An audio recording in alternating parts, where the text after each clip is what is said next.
Just give me the word. It's the word. We're live. Oh, really? We're live. That's We're live. simple. Welcome back, Ralph. Awesome, man. I'm glad to be here. So, topic of today are carbon films. And you have a lot to get across. Tell me some of the things that you feel is really important for everybody to know about carbon films and some of the things we're going to talk about today. Well, Eric, when the live thing starts, I think a lot of people start coming in. I don't know if you see that on your end. Yep. If people are coming in, and I don't know if I'm not telling you what to do, but I think I called Rick and told him to share this. In the do that part of the. Sorry, I'm opening up just the stream so I can see the comments. But yeah, okay. To Ralph's point, if you're watching this and you can help us get some viewers in here, some people may not realize that we've gone live. So if you can share it into any groups, share it on your personal page, that helps people get in here, helps with additional comments. Those comments turn into answers to questions. Those things can be things you never thought about or we didn't even know to ask. So really is helpful to share, and we really appreciate it. And I think it helps generate more questions, which I'm real excited to hear what people want to talk about. So hey, tell me the question you had at first. Where do you think we ought to start with this? So the first question that came to my mind on the carbon topic is, as a tinter, someone, let's say, currently using a dyed film, why should you even continue to listen to this podcast? What about carbon films should be interesting? Why do they need to know about it? How does it affect their lives, or how could it affect their lives in the future? I like the way you pre-frame that, because there are a lot of people that are probably using dye and they're seeing carbon. So I'm going to approach it like this. Whether you like it or not, carbon is here, okay? Carbon's actually been around for quite a long time, but it's never really made any noise like it is now. There's a lot of advancement in technology, and there's some really competing carbon products out there, especially if you're using some of the top-tier dyed products that, you're comfortable with. And there's just a lot of, I'm a social media guy. I'm all over the place, and there's a lot of people who are just asking questions. There's a lot of confusion about carbon. And I want to make this really clear. I could go into nerd about carbon and, all the boring stuff. Let's don't do that. If somebody asks a question, I may try to maybe kind of skim it a little bit. But, there's a lot of questions about, who's selling legitimate carbon and who's not. A lot of people are looking at some carbons that cost, I'm making numbers up for conversation here, but maybe a 40 by 100 going for like 240 to maybe, close to 300. And then there's another carbon film that they can get that seems to shrink good and look good and, install really nice. But, why is it $100 a roll cheaper? These are some good questions. These are some potential red flags. Maybe not. I want to shed some light on stuff like this. Also, there's a lot of people out there that are trying to sell it. Manufacturers or maybe distributors. The people don't really know. What's the difference? Is it 100% carbon? How do you know they're not mixing it with dye? How do you know they're not mixing it with pigment? There are older technologies that are out there that are, not really maybe what you think. There's even, a couple of my friends said for me not to say this, but I'm going to say it. I'm not going to mention any names, but there are companies out there. Were your friends lawyers? Sorry to interrupt. No, they're not. Okay, I don't take advice from them. Sorry to interrupt. Go ahead. Yeah, no, I think my lawyer would probably tell me to go for this. Okay. There's some. This is meant to be funny, okay? There's some dyed film sources out there that either distribute or manufacture dyed film, and they're naming their dyed film carbon. Okay, but we haven't definitely seen that. Yep, it's just a name. We haven't found. I'm sorry, what's that? It's just a name. People can use that name. It's a dyed film. They're going to call it carbon because, well, let's go into that in a minute. But we haven't found a carbon film where somebody named it dye. Think about the psychology there. If carbon is considered an upgrade from dye, and it's primarily due to performance. That's probably the way you would look at gas. They both make your car run, but you're going to pay more for one that's maybe has more octane, or maybe has an extra refining, makes it maybe run cleaner, whatever. Carbon's considered an upgrade in a marketing sense. And, dyed film, sometimes people want to, pursue that, hey, this is carbon, this is our carbon, X this and X that, or whatever, but it's really a dyed film. But the carbon people aren't going backwards and saying, well, I got a dyed film, it doesn't make any sense. I just thought I'd bring that up because if that's true, if what I'm seeing is true, then carbon can be an upgrade. Right. That's my point. But it's not always an upgrade. If you've got a really good dyed film and you get a bad carbon, it's not an upgrade. So right. How do you know? How do you know what's good and what's bad? Man, I could really dive deep into this. I don't know how deep we have time. I mean, maybe we have 3 hours. I don't know. But we've got 24.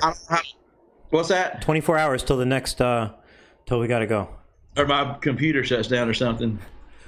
Let's just start off with this. Let's talk about carbon. I don't want to beat the dead horse here. That we can do that. Dye film's good if you know what you're looking for. But let's talk about carbon.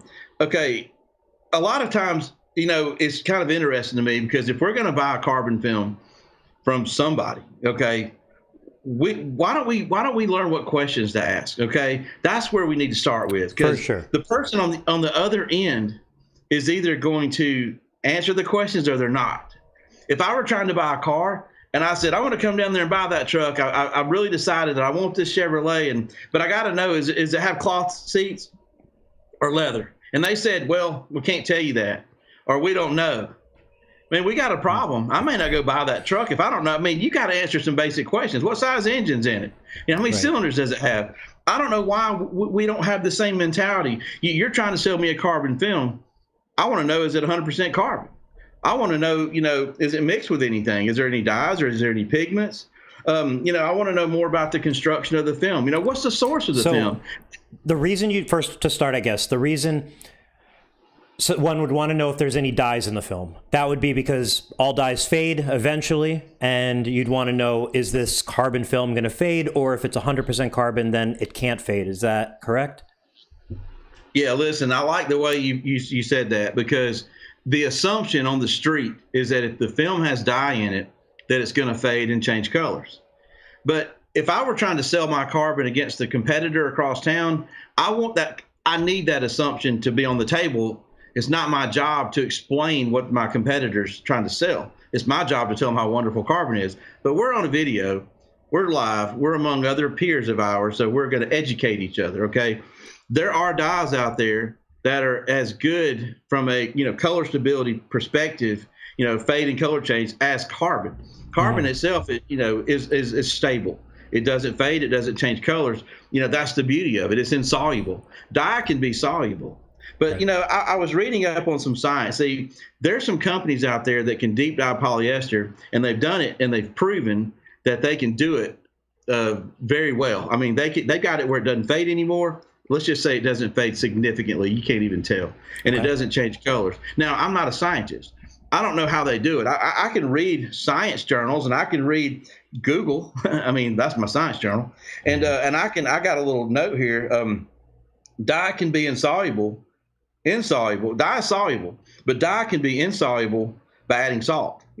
So there's some tricks up these guys' sleeve that deep dye polyester. They figured out a way to make dye stable, and we don't really know how they do it. They're going to keep it a secret, but we've seen it out there for about a decade, and it ain't fading.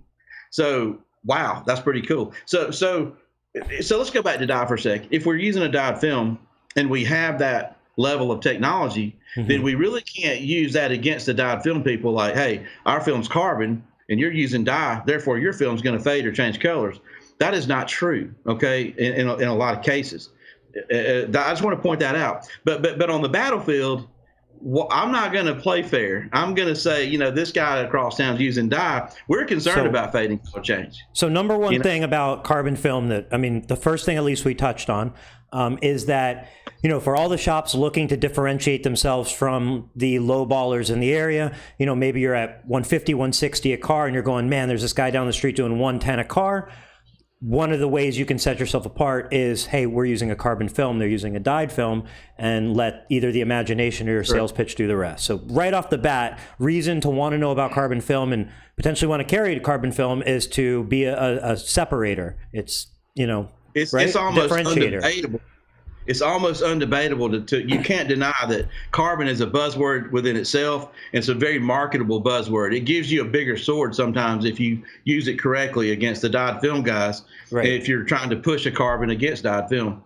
But I'll tell you what, if I had a dyed film and I had the right one, where I the deep dye technology, the Gen 4, the no fade, no color change technology, I would probably be better than the average bear of fighting back against the carbon guy, as far as convincing a customer that I've got just as good of a product as well. I would take it to the mat. And by taking it to the mat, I'm going to go to the glue systems, because that's where I can sort of defeat other technologies that might potentially be a better technology in the marketing sense, especially maybe performance sense. But if I can convince the other side that the glue system might be the Achilles heel, I may still be able to win the bid.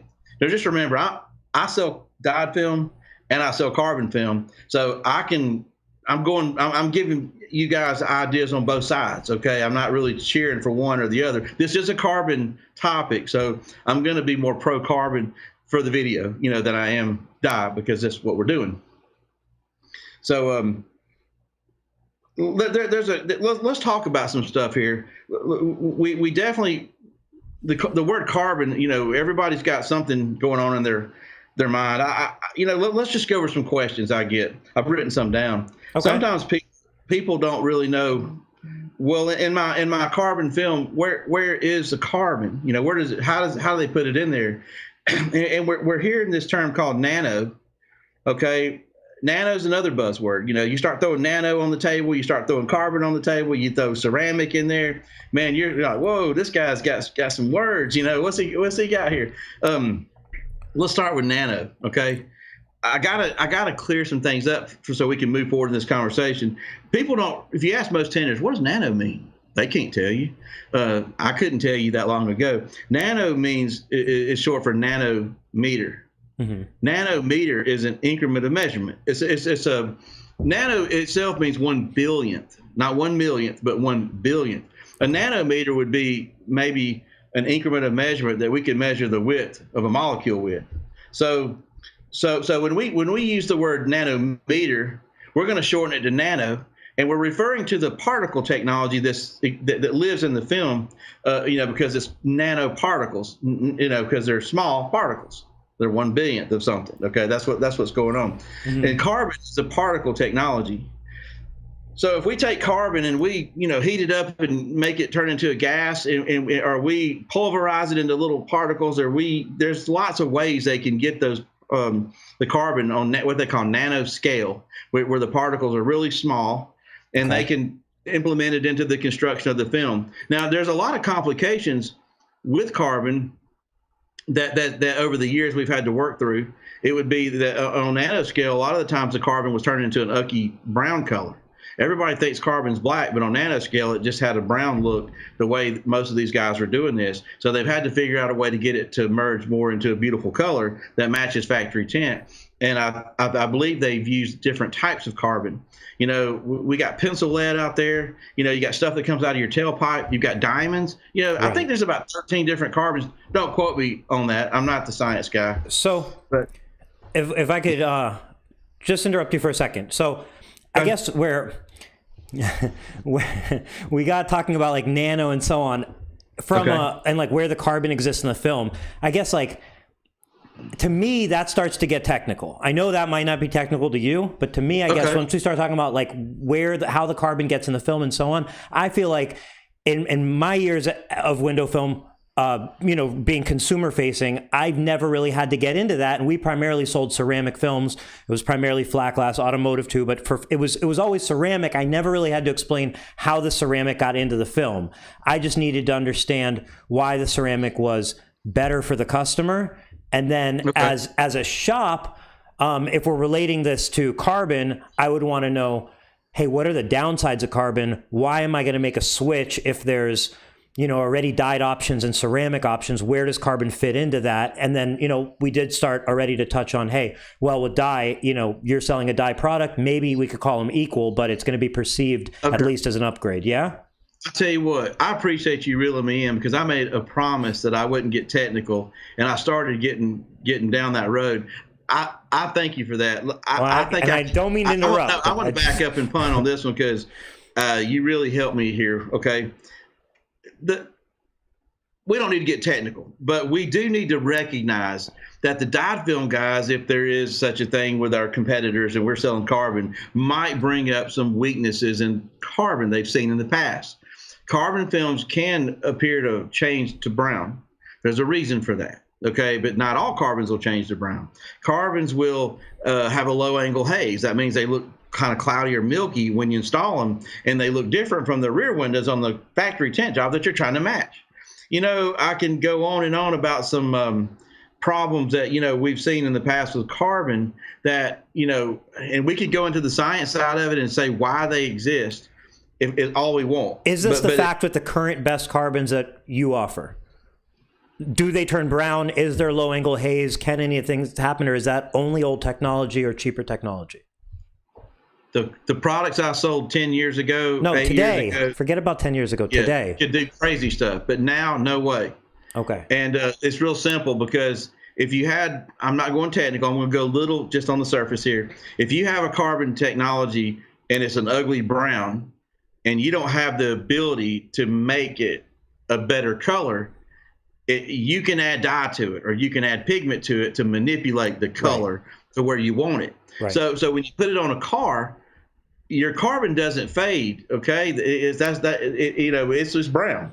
But the pigment or the dye could potentially fade, and then that's why the film may turn brown, because your film's only as good as its weakest dye or pigment that it has. Okay. And so that would be considered an economy type carbon, and that would be one that you're probably going to buy at a better price and think, hey, I got carbon, but that then you have bad luck after a year or two, and you think, I see what happened now.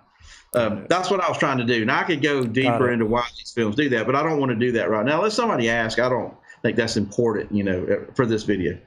But right now, a carbon film that you offer, no chance of it turning brown, no chance of it fading. Where does it feel? Correct, yeah? That's true. Okay. Scientifically, will not happen. And then where does it fit in? Where do they fit in as far as like a good, better, best scenario? Okay, that's a good question. Okay, a carbon window film will outperform a dyed window film hands down. Okay, and the question is, how does it outperform a dyed film? Not scientifically, but like in layman's terms. Okay. If we compared carbon to dyed film, and we sort of used the sunscreen model, if you walked in the drugstore and you saw a number on a bottle, and that number represented, they call it SPF, solar protection factor, which, the higher the number, the better the protection. I love that model, because if you want to go out there to the beach and you don't want to sunburn, find the highest number. That means that energy from the sun won't absorb into your skin and it won't burn it, because it blocks it out better than the one with the low number. I think the baby oil has a 0. That'll fry you. Okay. So if I were for conversation only, don't scientifically peg me to this or fact check me. I look stupid. But a dyed film would be like me choosing a sunscreen that's got a 15 on it. Okay, It's going to work to some degree, but it's not the best. And going with a carbon film would be like picking a sunscreen with a 60 to 80 on it. That's the difference, because the carbon absorbs energy from the sun, visible light, UV, and infrared radiation. Not heat. It's not heat. The energy comes from the sun. Dye lets the majority of it go right through. So the dye is filtering out light, but it's not doing much for infrared radiation and UV. So it's not going to protect you nearly as well as carbon will. Now, everybody wants to turn everything into heat. And see, that's what carbon won't do. Once that heat builds up from all the energy that's absorbed, there's nothing really with carbon by itself that will slow the transfer of heat from getting inside the car. It is a little better than dye, but not that much. So if you try to put carbon on a heat box next to dye, you're not going to get enough difference to make the customer go, oh, I got to have the carbon. You know, you're having to sell the carbon based on protection rather than comfort. Does that make sense? It does. So would you say your best bet isn't, so first of all, it sounds to me like it might be the best, it's best positioning maybe to replace your entry-level dyed film, instead have a carbon. Your entry level is going to be better than a dyed competitor based on at least perception. Hey, here's how I want to turn this into sunscreen. My dyed film is got a 15 SPF. If you want to, you know, stay on the beach longer than an hour today without getting a sunburn, you know, then if you're going to stay less than an hour, then buy the dyed film. You'll be okay. But if you need more protection, then you're going to have to go with the carbon. You may be able to stay out there the majority of the day, you know, before you get a sunburn, because this is going to stop more solar energy from getting on your skin that's going to burn it. And so therefore carbon will protect you better, because carbon will absorb energy and dye won't do it. Okay. You know, that's what we're doing here. And if you say, but Ralph, I'm going to be on the beach and I want protection. Yeah, I don't want sunburns, but we want to be comfortable too. You want to be comfortable? Well, you need to step up to ceramic, because now I can not only block out the bad stuff that you need blocked out solar energy to protect you, I can add a coating to the film that they call it ceramic that's going to slow down the transfer of heat. And now I can make you comfortable. And again, we're opening another can of worms up, because now there's different levels of ceramic and how well they slow heat down. You know, of course, so the ones that slow down heat the best cost more money usually. And they're the ones that are higher up on the, you know, good, better, best. You know, they're going to be in the best category. Usually the good and the, if I were going to have a good, better, best, a dyed film would be a great choice for a good category. Okay. Then the carbon would be better.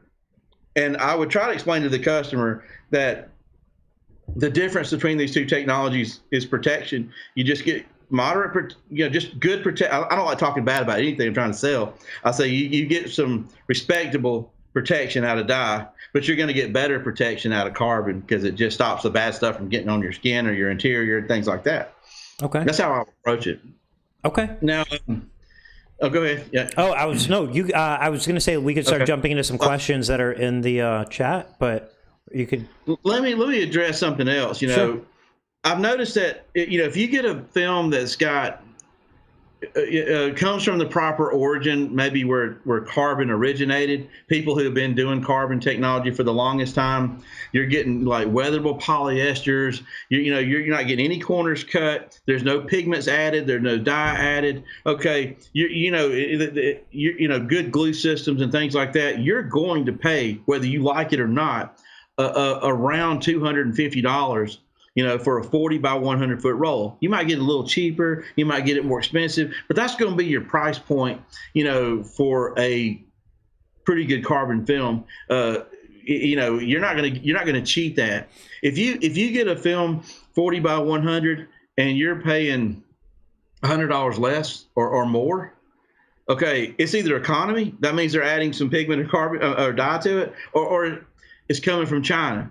Now, I don't want to imply that a Chinese carbon is a bad carbon. I just don't know enough about the Chinese markets yet, and it's still in its honeymoon phase, because it's recently shown up in our country, and we haven't seen it in the field more than a year or two to know if it's going to have a problem or not. So anybody that's going to use it, in my opinion, is a guinea pig.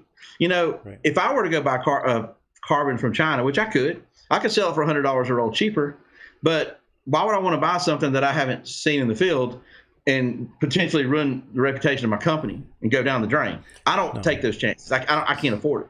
It's definitely not worth it in the window film world to go down that road. It's too costly on the back end. Exactly. You can look and see if anybody's asking some questions. Yeah. Or I can. Well, there's quite a few, and then we'll jump back into the questions that you had prepared. Let's see. So Brandon asked, what does Ralph consider a good dyed film? Glovery, Avery Dennison, Retroflex. What are your thoughts on dyed films? I tell you what, I don't like to mention other company names, but if I'm going to tell you a good brand, I think that's an exception to the rule. You can't talk bad about somebody but I guess you could always welcome talking good about somebody. If I were going to say the top 2 dyed films, in my opinion, in this industry are going to come from Eastman, like something you would find from Lumar, like ATC, or, or the equivalent that Formula One has to offer, or something that comes from Gwari, which is India. Now, it would be very controversial if I spit out all the Gwari Reeboxers out there. That's where I'm going to stop. But if you're slick enough to figure out who's selling Gwari film and you get it, you're getting a good film, like the best you can buy. Why would it be controversial? I'm curious. Just because people don't want other people to know, or companies don't want people to know that they don't make their own film, or specifically even who makes their own film, or then potentially they lose perceived value in the quality of the film if they know it's the same as another brand. Is that kind of the idea? I really can't speak for other people, but let's just say, factually speaking, there's a lot of names on boxes, from different parts of the United States, different states, and that film that's in that box is going to come from Gwari.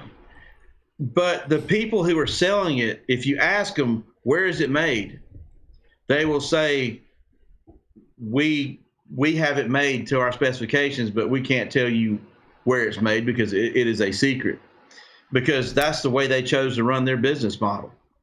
There's a really big company out right now that's making a lot of noise. I'll leave it at that. And you say, hey, I love this film, and I think it's the best thing I've ever put on a car, but, could you tell me where it's made? We don't know. Can you tell me how it's made? We don't know. And they're selling probably as much as anybody else out there. It's amazing to me how some people will buy film and they're just, they don't get that level of information, but it's okay. That's if it works. If we're thinking about the same company telepathically through the computer, my thoughts are, I don't really care who makes it. I mean, again, I know some people are wondering and so on, but I don't even care who makes it. Even if you told me that, one company was, even if you told me the 2 different brands, throw some brands out there. If you told me Expel and ASWF, hypothetically, which I don't think they are, but if somebody was to say, hey, those are the same 2 films, different boxes, different companies, but let's just pretend they're the same 2 films. If I have a shop, I'm going to go, yeah, I don't care. I'm going to buy the Expel one. Oh, it's for 50% more in price. Yep, still going to buy it. It's the same film. Don't care. Where did they get them? I don't know. But Expel, is known for making quality products. They're killing it with PPF. Then I just go, hey, I can lump in their tint with that. I think that's, I know that's my mentality. When people get too deep into where did the film come from, I don't know. I feel like no customer actually cares. So then I wonder why the tinter cares. Well, I'll tell you what, let's make this a little less personal. I remember, 22 years ago, this example may not be 100% truthful, but I'm going to make it make sense. But, I remember somehow my wife and I got a Sears like washer and dryer, no frills, just the little knobs and stuff. And I think they might have even been used when we got them. And I don't think we ever had a problem with those. We threw clothes at it all the time, and it just kept going. We finally got a little bit more stabilized financially, and I think we bought some of these really high-end LG units that were over $1,000 a piece. And I hadn't had a unit washer or dryer last more than 2 years. When we try to get them fixed, they say the labor is more expensive than buying a new unit. Right. It's crazy. So we go buy another one. And so lately I've said, you know what? I want to buy a different brand, but I need to know if the same company that I'm buying is the same one that we've been buying, because if it is, I don't want to touch it. I'm done with it. And I've been told that a lot of places make the same appliance. They just stamp different names on it. Maytag. Sure. So I got to educate myself. And if I keep getting these pieces of crap, washer and dryers with all these electronic parts that go bad on them, I need to figure out which ones are what, so I can, if you're running a business and your livelihood depends on it. Your reputation depends on it. And you just left a film company because you got tired of the back windows fading and blurring up and then finger bubbling. And then, what if you found out the other company you switched to is the same film? What would you do? Would you be like, well, I don't know if I want to go with this or not because I've just had a horrible nightmare? I didn't come from that angle, I guess, because I never really dealt with those films, but that's a perfectly valid and I think very relatable experience for many people. So I think that's a great answer. Man. I'm 50 years old. When I was in my 20s, I was led by marketing. I knew nothing else. I didn't have any knowledge I have now. So I completely was led by marketing. And as you get wisdom, I like that word, wisdom, Tint Wizdom, you start changing. As you get older, you get wiser. And you don't make the same mistakes twice. So I was able to distinguish between, this brand and that brand and where it was made and what was the problems I had with it. And, what's the current situation with these people? And it's almost like I don't even look at marketing anymore. My brain doesn't acclimate to marketing. I look at what's in that box. Tell me where it's made. Is you going to cooperate with me or not? And if you don't, I can take it somewhere and figure out what it is. I can show you. I can make.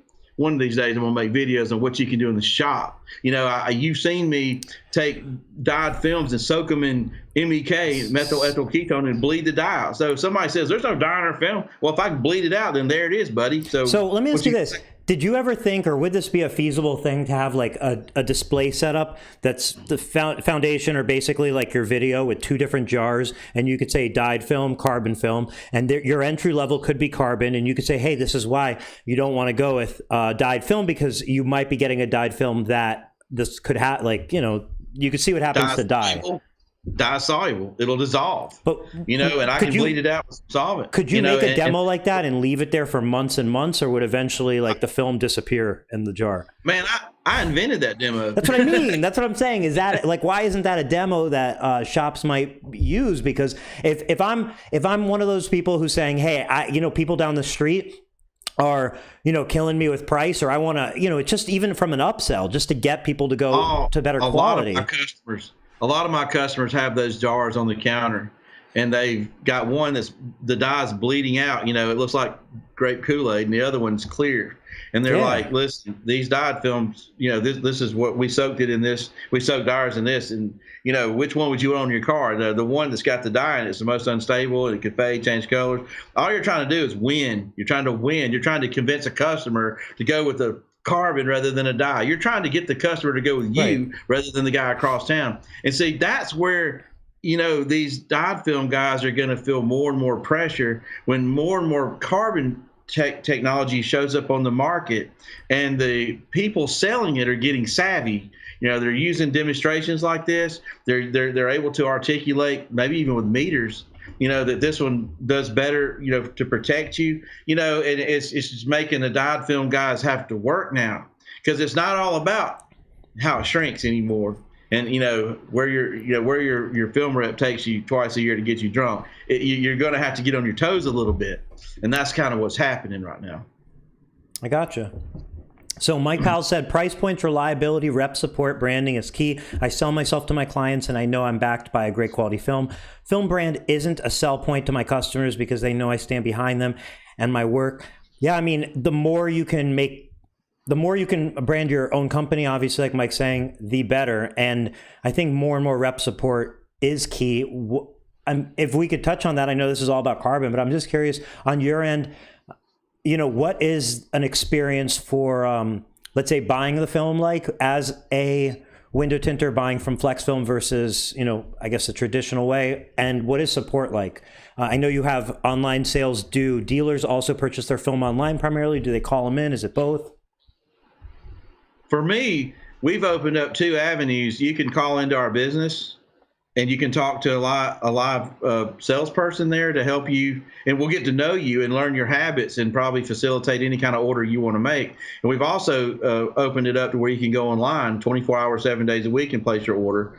And we're even in the next couple of weeks going to open up to some other countries. We've been researching that as well. So so online, and e-commerce, however you wanted to describe that, or just conventional call in, place your order. So that's one of the things that always stood out to me way before I even had the chance to meet you was that you guys offer online ordering. Not only that, but the organization and the clarity of your website is like really, really well done. I know a good website when I see it. You have an exceptional website. And I guess what additionally attracts me to that, and what I think everybody should take in, first of all, I'm not buying any carbon film. I'm not buying any dyed film. This isn't a commercial. This is a chat. I feel like you offer a lot of value, and that's why I'm really happy to get the chance to do this with you. But what I really like everybody to see, I guess, where I'm coming from with this is when I see you pioneer on YouTube, perfect online ordering scenario. And then great teaching videos, but the heat demos, the ways to sell the film that you've put out on YouTube, and the content of those videos, the sales angles, all that stuff so valuable. Then you're sitting here talking about why a shop may want to carry carbon film over dyed. If you're sitting there thinking, well, I'm just going to still keep my dyed, you have to question and go, hey man, when somebody's right so many times and they're in a row, you sometimes have to take those leaps of faith. And I feel like, going with a carbon film, and your points are valid. It's not just about, hey, is it really worth making the change? Because it really, you have to see the competitive advantage that it gives you now, the opportunity that's there now, because, you could switch to carbon in a few years from now and you'll miss that competitive advantage and lose a lot of that value. Talking about value, I'll bring up an interesting phenomenon. Some of these powerhouse dyed film companies are they're naturally they've been raising their prices for years through the natural progression of inflation, whatever. But the ones that are coming from overseas, there's been some tariff activity. We just got notification that our dyed film is going up another 6%. And I've looked around me and seen other companies raising their prices as well. Why did I bring this point up? What am I trying to make here? A point. The point I'm trying to make is that the dyed film prices are starting to do this. This is carbon, this is dye. It's like, wait a minute. In some respect, with specialty size rolls, the dyed film is more expensive for me to buy to resell. So it's like, golly, this is getting easy, man. It's getting easier to sell carbon now because the problems, that carbon typically had, mainly it was with the glue system. A lot of people didn't like the rubbery feel, and they didn't feel, they thought it pinched real easy. It was easy to crease and harder to handle, and they had to try to spend a lot of time getting finger bubbles out, on side windows. That is no more. The whole glue system's been upgraded. That problem's a history. If you tried the film that I tried to sell just a year ago, 2 years ago, you may be like, I ain't never touching that crap again. Well, if you don't look at what we got now, you're missing the boat. I'm telling you, it is here. And there's also one other feature that may start becoming more and more popular with some of these dyed films that a lot of people like that aren't really popular now. Maybe I brought it up in the last video, but it's about a bonding primer. A lot of these, our polyester is just one grade above all these other dyed film polyesters now, with the fact that it's got a bonding primer on it. So when we coat our mounting glue onto the polyester with the primer, it sticks better. It has nothing to do with longevity. It just means when you're ready to pull it off, after it's fully cured, it comes off and takes all the glue with it. That's huge, because any of these top tier dyed films right now, if you decide, hey, I got to take it off and do it over, it's going to really make you mad, because you're going to have to get the chemicals out, the razor blades out, and go to town. And it's horrible, because there's no bonding primer on their polyester. If the tinters start putting more pressure on them to put the bonding primer on, or they're going to go somewhere else, you're going to start seeing some changes, because there's no reason in the world why they can't do it. Just cost them a little bit more, but it's all about the profit, I guess. One other thing that just kind of came to mind while you were saying that is, even like I mentioned, or we discussed where carbon fits in in a good, better, best scenario. If you're a shop that, you could replace it with your entry level film, you could have a dyed carbon ceramic, or you could, replace your dyed with a carbon and so on. But I guess what comes to mind is when you're talking about the pricing and how the pricing of dyed is going up, whereas the carbon is kind of staying the same. Yeah. If you're not one of those shops who feel super comfortable with upsells, having a carbon at a close price to your dyed, but as a little bump, like a $40 bump, could be a great way to kick up your average ticket cost while not costing you much money. And that little bump is going to be easier than maybe the bump that you're used to, which is $100+ to a ceramic. And I feel like it could just be a little bridge sometimes to help get people out of the mentality of going with maybe what they were originally expecting, and also get you more practice as a tinter with that upsell, because as you hear more yeses, you get your pitch down and you start to be more comfortable being able to ask for it. So, this is kind of rare, but I've seen this more and more with some customers. Have you ever heard of decoy pricing? Has anybody ever heard of decoy pricing? I don't know much about it, but I got a good example of it, because I've been really tricked by it. I've gone to the theater, and I'm with my kids or my wife, and we're like going to go buy some popcorn. So I'm looking at this little bitty cup, like something this size, it's $6.50. It's like, are you kidding me? You're going to give me a scoop of popcorn for $6.50? And so I'm already mad about the price. But what they're doing is quite ingenious, because they're conditioning my brain to pay more money, and I don't even know it. Because then the next one, it's like a big bucket about this big. Right. And it's like, I'm just going to make a number of $8.50. So you went from $6.50 to $8.50. Looks like a deal. Like, you got to go with the $8.50. I'm not going to get this for $6.50 when I can just get this big bucket for the whole family for $2 more. But here's where it gets good. For $9, you get this even bigger bucket, and it's unlimited. You can come back and fill it up as much as you want. That's decoy pricing. So let's go to tint. Okay. I see some guys bring their dyed film in at a heavy price, but then they bring their carbon in at a heavier price, but then they pair the carbon right with the ceramic. Because see, I can give you comfort here, and it's just, $25 more. It's like you're bringing them up to the top of the ladder using this decoy pricing strategy. I thought that was pretty cool. Some people have the right markets and the right competition, and they're able to implement that strategy. Not just a good, better, best, but it's a good, better, best on steroids with the pricing decoy, methodology, which is ingenious. If you work it right. So it brings people to where you want them to go after they're already mad about the price and they pay more anyway. Yeah, I mean. That's I'm over here paying almost $10 for a bucket of popcorn that I can fill up an unlimited amount of times that we don't ever go back to fill up. I know exactly what you're saying. I was a victim of decoy pricing last week. I was in Vegas, and a bottle of water anywhere in the hotel, whether you buy it in your room, you buy it at the cafe downstairs, a bottle of water, like a little bottle of water, $7. Then the bigger bottle of water is $10. And all of a sudden, a $10 bottle of water seems like a good deal. Good deal, man. Yeah. They had to decoy you, though. Oh, yeah. I love it. Yeah. And really, at the end of the day, though, I'm going to go back to the question that you asked. It's a very, very good question. I think the whole world is divided up between value shoppers and price shoppers. I think the price shoppers are just really concerned about price, and whether you're going to, bring them in on carbon or dye depends on your market and your sales strategy and your confidence, because there's nothing really about carbon or dye that's going to bring comfort to the table. There's no coating in those films that slow down heat, period. That comes in when you bring in ceramic. So the value shoppers are looking for comfort. They're looking for value. Their priority is going to be the comfort. So if you've got a price shopper, you're probably going to pick whether you choose carbon or dye, depending on your competition. Or maybe you might be bringing people in on the carbon ticket. Hey, listen, if you're concerned about, I know you're a price shopper, but if you're concerned about fading and color change, and you don't even want to worry about it, we can start you off with carbon, and we can still be competitive with all the other people around the area. But remember, the reason you're going to choose is because we're using carbon.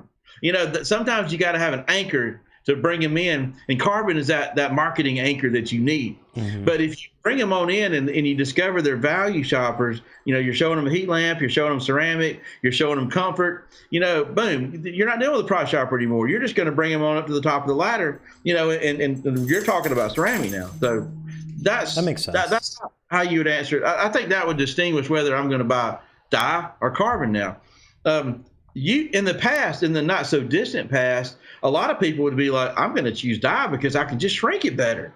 It shrinks good. The glue's good. I don't have to deal with fingers. I don't have to deal with low angle haze. I don't have to deal with, comebacks, from premature failures, like all this carbon's doing out there. It seems to be unstable.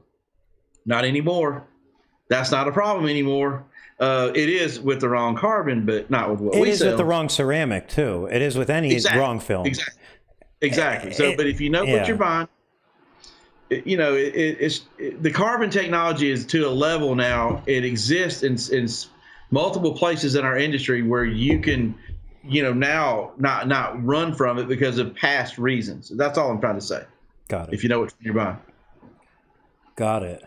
Any more questions coming in? Yeah. So, Dean Mitchell asked, "Is this a rerun from 2 weeks ago?" And Robbie said, "I worked at Just for Feet. We had a huge bucket of socks at $5 for 2 pairs. Never sold one. Put a sign on them, says buy one, get one free for $10. Sold out." That's a perfect example, Robbie. That is that perceived value. And what that triggered was kind of something that was just on my mind was a while, during this week, somebody had posted in one of the groups about removal, how much they should charge for removal and so on for flat glass. But I think the thought applies more to flat glass than automotive, but maybe in both. You have to think about what the perceived value is. So like Robbie's saying, if somebody looks at socks that are being sold for $5 or $10, the $10 socks is going to be assumed to be a higher quality sock. And when you price something like, you're pricing a window film job and then you're pricing the removal, one of the things I used to always do was anywhere possible, I would say the removal's free and I would charge more for the film, because what that would do, as far as I could tell, was the customers would perceive they're getting a higher quality value film and they're getting a deal because they're not paying for the removal. Now, if you start breaking things down for people and tell them, well, this is how much you're paying for removal, this is how much you're paying for film, how much do you want to pay to get film removed that goes in the trash that was probably a mistake to begin with or whatnot? It's that sort of manipulation of perceived value, I think, that can have a grander effect. What do you think?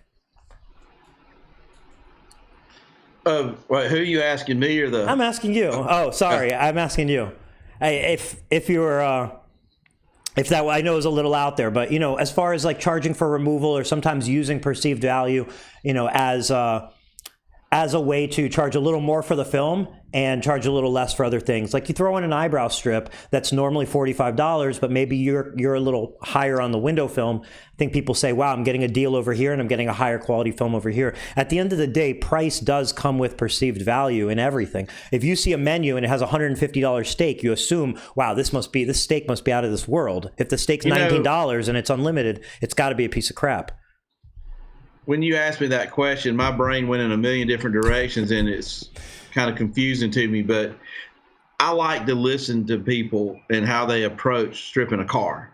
It's sometimes comical to me. Okay, I think I had everybody beat in my competitive environment when I was tinting windows. When somebody called me up and they said they had a tint job that needed to be stripped, and how much did I charge? I think I was very unique with what my approach was. I would say, listen, I really appreciate the opportunity that you've even called me, because I really enjoy tinting windows and I would love to tint your car. I don't want the existing tint job necessarily to get in the way of me doing a job and giving you what you want. Listen, a lot of times tint can come off in like 5 or 10 minutes with the right equipment. We have a really high-end steamer, and we can steam it and get it off without typically leaving glue. It's very safe. We don't put chemicals on your car. We don't use razor blades. And you know what? If I can take your tint off in 10 or 15 minutes with my high-end steamer, I won't charge you. I'll just charge you for the tint job. I would love the opportunity or the chance for you to bring the car and let me look at it. Because sometimes, depending on the film that's on the car, it might actually cost you some money because it would be very difficult to remove. But we'll determine that for free. I'd love to look at it, and they'd come in. Some people just treat having to strip a car like the devil, and I would do that on a Saturday, at Glass Tiger, in Lilburn, Georgia, when we had like $3,000 worth of ceramic tint jobs on the books, with deposits and 2 tinters and a helper. If you were going to bring your car in that I had to strip that day, that was the devil. Because how many ceramic jobs is I going to have to give up to get that tint off? And I didn't want to take the chance. So I would definitely try to schedule them a little bit more on my slower times, but still, nonetheless, I would bring them in on that exact same sales approach, and it worked out most of the time. If I got one of those dogs or those bears, whatever you want to call it, I would politely deal with that, and maybe not take the job, Hey, regardless, your best chance is the chance you have when you're in front of the customer and they're already there. So getting them to come in like you're doing is absolutely key. I think that's a perfect idea, because once they're in, they're more committed to you. They get the chance to meet you. You have their attention, and it should be the best chance you have versus trying to sell it over the phone or treating them like a pariah. I've seen so many tinters treat their customers like, their customers probably goes, man, that tinter was a butt. He was real mean to him. You don't have to be mean to him. No. But I know it's frustrating. I hate when they show up with tint on their windows and they act stupid, like, oh, I didn't know it was tinted. Oh, I didn't know that. We've all dealt with that before. Yeah, you can definitely win, I would say, at least 20-30% more jobs if you just simply are nice to everybody, because just that alone wins over so many people. You're not going to get more money if your first response out of your mouth is, oh my gosh, that's going to be such a pain in the ass. That's such a hard job. And who would want to hear that as a customer? You're instantly like, ugh, right. Where you could, like you said, you can play up your steamer, and all of a sudden the next guy says, yeah, I'll use a razor blade. And I'm going back to that guy with the steamer. He seemed like he knew what he was doing. And, Right. Hey, if there's not any more questions going on right now, I'd like to overlap some of this carbon discussion into ceramic. Let's do it. There's some cool overlaps here. A lot of times people want to know when they get a front windshield film, that's like a 70% or 80%, and they look at it, and the first thing they want to know is, why is my film blue? And a lot of times those films, all they are two clear. Usually it's a 2-ply construction. They're 2 clear. I'm not going to go technical, I promise. But they're 2 clear layers of polyester, and there's only a ceramic coating in that product. And a ceramic coating now is not carbon. I won't go into the details, but it's other oxide materials that are usually on nanoscale that typically live in the hard coat. They can be in other places in the film as well. Doesn't matter. We're not talking about that, but on nanoscale, some of these ceramic materials that are non-conductive, that slow heat down, are simply blue. They look blue on nanoscale. And the more that's in there, the more blue it looks and the darker they get. So imagine having that base construction that people would consider for front windshields because they're so light and how well they work. Imagine going, what, why don't we offer this product in other shades? That's when you have to introduce something, an additive to it to darken it. And here we are. We got dyes, pigments, and carbons. Some companies like mine, our platform is to add carbon to that. Okay. So if you say you want to go with a 50%, not a 70, but you're going down to 50, then you look at it and you're like, that 50 looks good. It's got some flavor in it because we've introduced carbon in it, but it's still got a bluish look to it. Or even some companies that have these high-end IR films, that slow down heat really well. All their shades have this little blue, this little bluish thing going on, this little bluish heat. Mm-hmm. And see, that's coming from the ceramic coating, and the additive that's put with it, whether it's carbon, pigment, or dye, is not. It's starting to. The darker you get, the more the blue goes away because it combines and masks it. It keeps it from. Looking so blue. So I guess what I wanted to say is that sometimes, if you're buying from a particular supplier or company, and you're buying a carbon ceramic or a dyed ceramic, you would typically want to know, am I buying carbon as the additive in this ceramic, or am I buying dye if you don't know, here's a dead giveaway. Without any scientific test or anything, usually, since dye doesn't really bring any significant performance value to the film, you can go look at the IR numbers. And in that entire product line, it's going to be consistent on what the IR is. It's going to very little fluctuate. Doesn't matter what the darkest shade versus the lightest shade and the shade in the middle are all going to be right in the same. Like if they're all 85% IR, they're all 85% IR. But with carbon, there's going to be a fluctuation because the technology itself, the ceramic part is contributing, to the performance of the film. But as you add or introduce more carbon, it works as well where dye doesn't, and it contributes jointly to the overall performance. So as you get darker with carbon ceramic, you'll notice all the performance numbers going up. Just thought I would share that. And then that's how you would know if there's an additive that is productive, with performance like carbon, whether it's a carbon ceramic or not. Hopefully the people you're buying it from will tell you if it's dyed ceramic or carbon ceramic.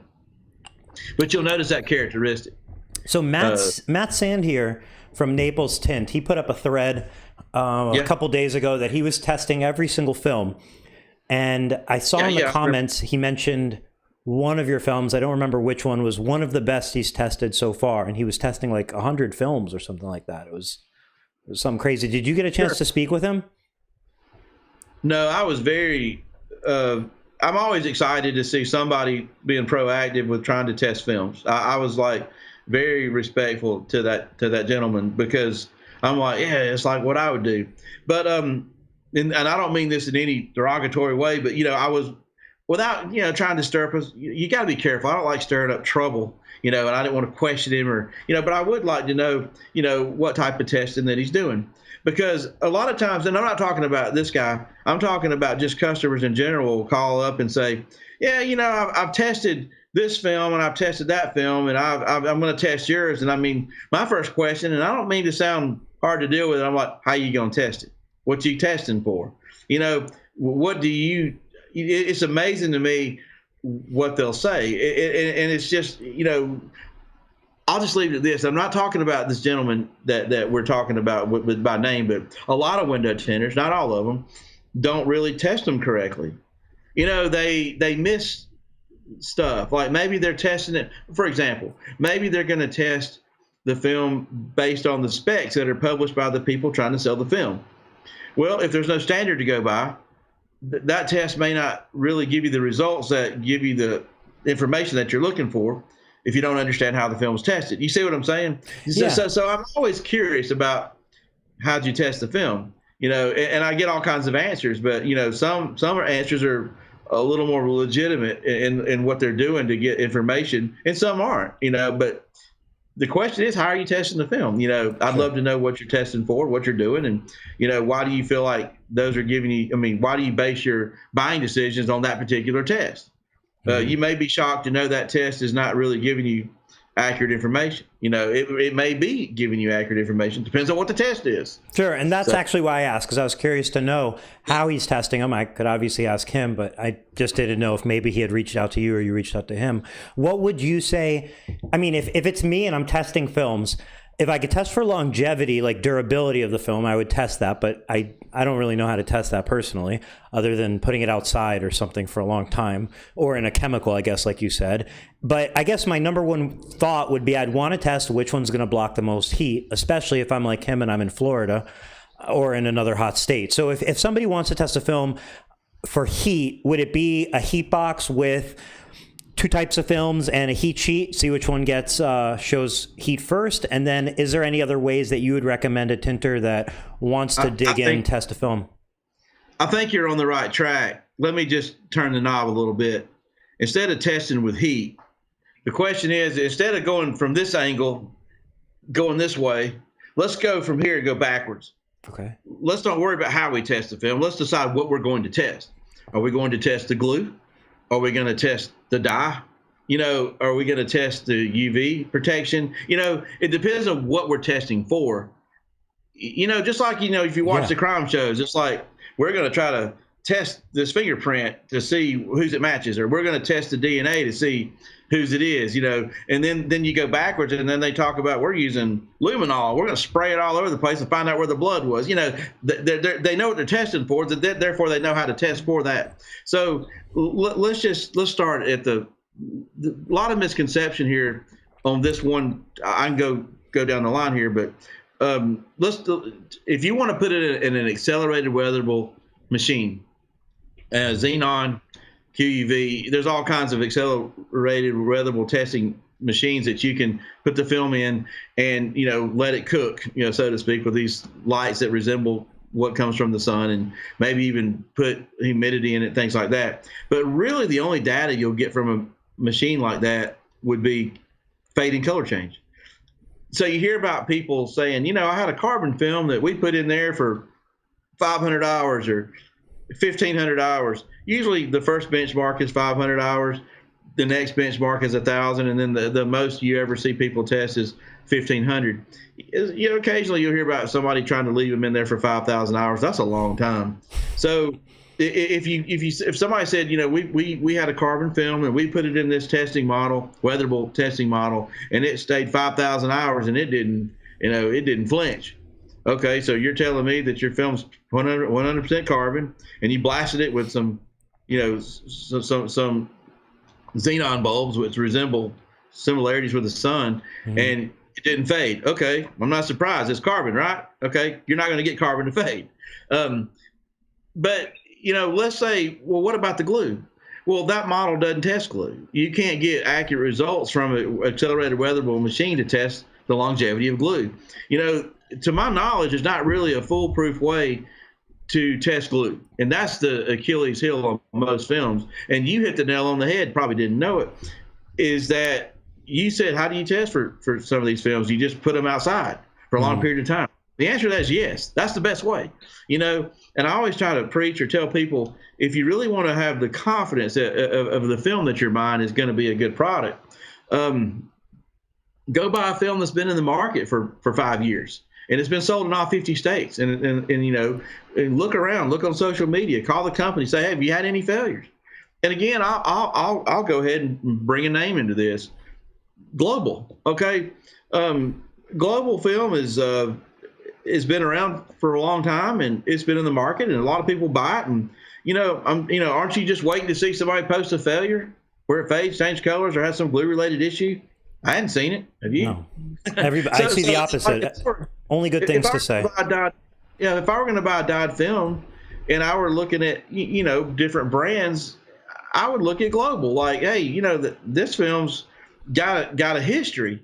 Now, if another company came out and was throwing millions of dollars into marketing, and lots of stuff that you get to get people interested, and I said, hey, how long has your film been out? Actually, do you make this film? And I got like a 1 year or 2 years worth of data on it. I'd be like, if you don't answer some basic questions here and tell me what this is or how it's made, and you hadn't had it out for a year or two, I'm sorry, but I'll just hang around. Call me in about 3 more years if you hadn't had any problems. That's the way my brain works at 50. That's not the way my brain would work at 20. But that's me being conservative, because I'm trying my best not to make the same mistakes twice. That in any way doesn't imply that the company selling this particular film, or a company selling a particular film that's only been around for a year or two is going to sell you a bad film. That is not true. Right. It's just that I have no other way to gauge if the film's going to be good or not from a glue perspective, mounting or laminate, if it just hasn't been around long enough for me to see what it's going to do in the field. And I don't want to see what it did in Wisconsin. I don't want to see what it did in Canada. I want to see what it did in Florida. Unless you know who it's made by, and then it's made by a company that makes other films that have been out for longer. Bingo. Right? Is that how it would come back full circle? Now, notice your box has a different name on it, and you're, saying this about it, but let's cut to the chase, man. Where is it made? If you tell me where it's made, and then I ask you the construction details, is it weatherable polyester, is it deep dyed Gen 4, whatever, if it's dyed, and it's like, okay, I know you hadn't been out but 6 months or a year, but I know what it is. I'm comfortable with the manufacturer. I know this technology. I like my service I'm getting from you. I love the price. I'm sold, done. That's That's the way I do it, man. That's the way I think everybody should do it. But unfortunately, I don't want to say unfortunately. That's derogatory. Some people are just more interested in the brand, the marketing, the support. They are, man. And there's nothing wrong. If the film doesn't go bad, I feel like the foundation has to be the film has to be a quality film. But if we're talking about a film that's not going to go bad on you, I feel like the next thing goes to branding, goes to support, goes to that marketing and so on. Because even if your film doesn't have the maximum performance, if it's not going to go bad and it has the appeal and the marketing tools and the support, it doesn't have to be the best film to be the best film, does it?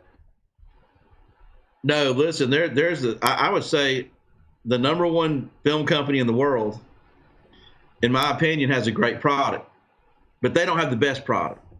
They have a good product, but that's proven to me that you can have a good product, not the best, but a good product. But as long as you're able to get the most attention and have the best marketing, you can sell the most film. So you can win with a good film.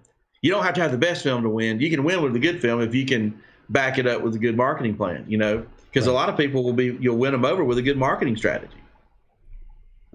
Yeah. But why not? I mean, good marketing strategy. If you're just on the end of that marketing strategy, then yeah, I'm like, what was the point? But when I think of marketing strategy, I mean, the tools that the brand supplies you with or has available for you to market to your customers, as well as the brand appeal that your customers, interact with and see and so on.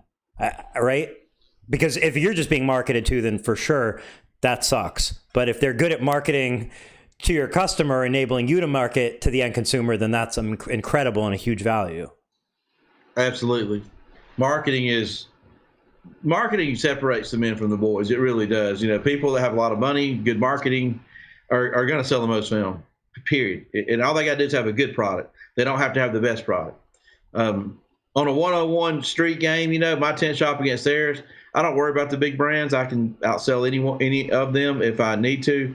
But, sometimes, the battlefield's not always on that level. I mean, if you're a tender, that's where it is. But if you're trying to sell window film like me, then it's on another level or a different playing field, I'll say, where you're trying to, get your marketing up too. And, make sure you let people know you have as good or better product and, use every angle you can. Small companies like me, sometimes we use guerrilla tactics, Sure. You see the United States going over there to Vietnam. There's no problem with the United States being able to wipe them off the map, but sometimes it's hard for them to win playing by the rules. These guys will do all kind of weird things to try to throw you off. It's the opportunity of the smaller company, the more nimble movement, maybe less overheads, less decision makers and layers.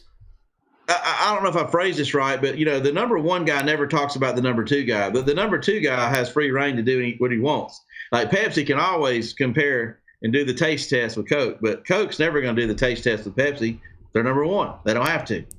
Mm-hmm. If you fall out of number one, I guess you change your strategy a little bit, but yeah, that's my strategy. I have a little more tendency to talk about other people in the competitive area that I'm in, because I'm the small guy. I'm the underdog, so I'm gonna throw a little bit at these guys to, just disrupt the pattern a little bit. That's what I do. I feel like at the end of the day, that's the proper ecosystem that breeds innovation. It breeds higher levels of, like you said, information sharing and quality and so on. It makes everybody have to move.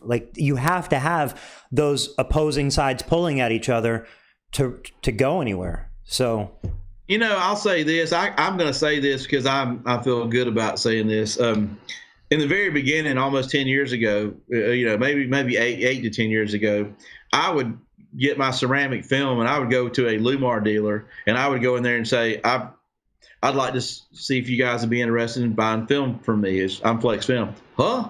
I've never heard of you. I've never heard of Flexfilm. No, listen, I'm a small company. I sell a very niche product. Well, we're good. We got the best film in the world. I'm like, look, you have a really great film. I'm not arguing with you. I'm just maybe seeing where you might buy from me as an upgrade from Lumar. That would freak them out. What are you talking about? Upgrade? I mean, well, who are you? We don't know who you are. I'd say, well, my film will outperform anything you're selling right now. And this, I'm just having fun with this. Lumar's not scared of me. They don't scared of me then, not scared of me now. But I'll tell you what I did do. I brought ceramic into the Lumar game, and they sell ceramic now. I mean, hey, they didn't sell ceramic back then. They don't sell. Do they sell carbon film now or no? No, not that I know about. 3M does though, right? Yes, they do sell. I think they call it color stable. So anybody that sells carbon film, just remember, it is not native to the United States. It is not made in USA. It's not native to the United States. It is a foreign technology.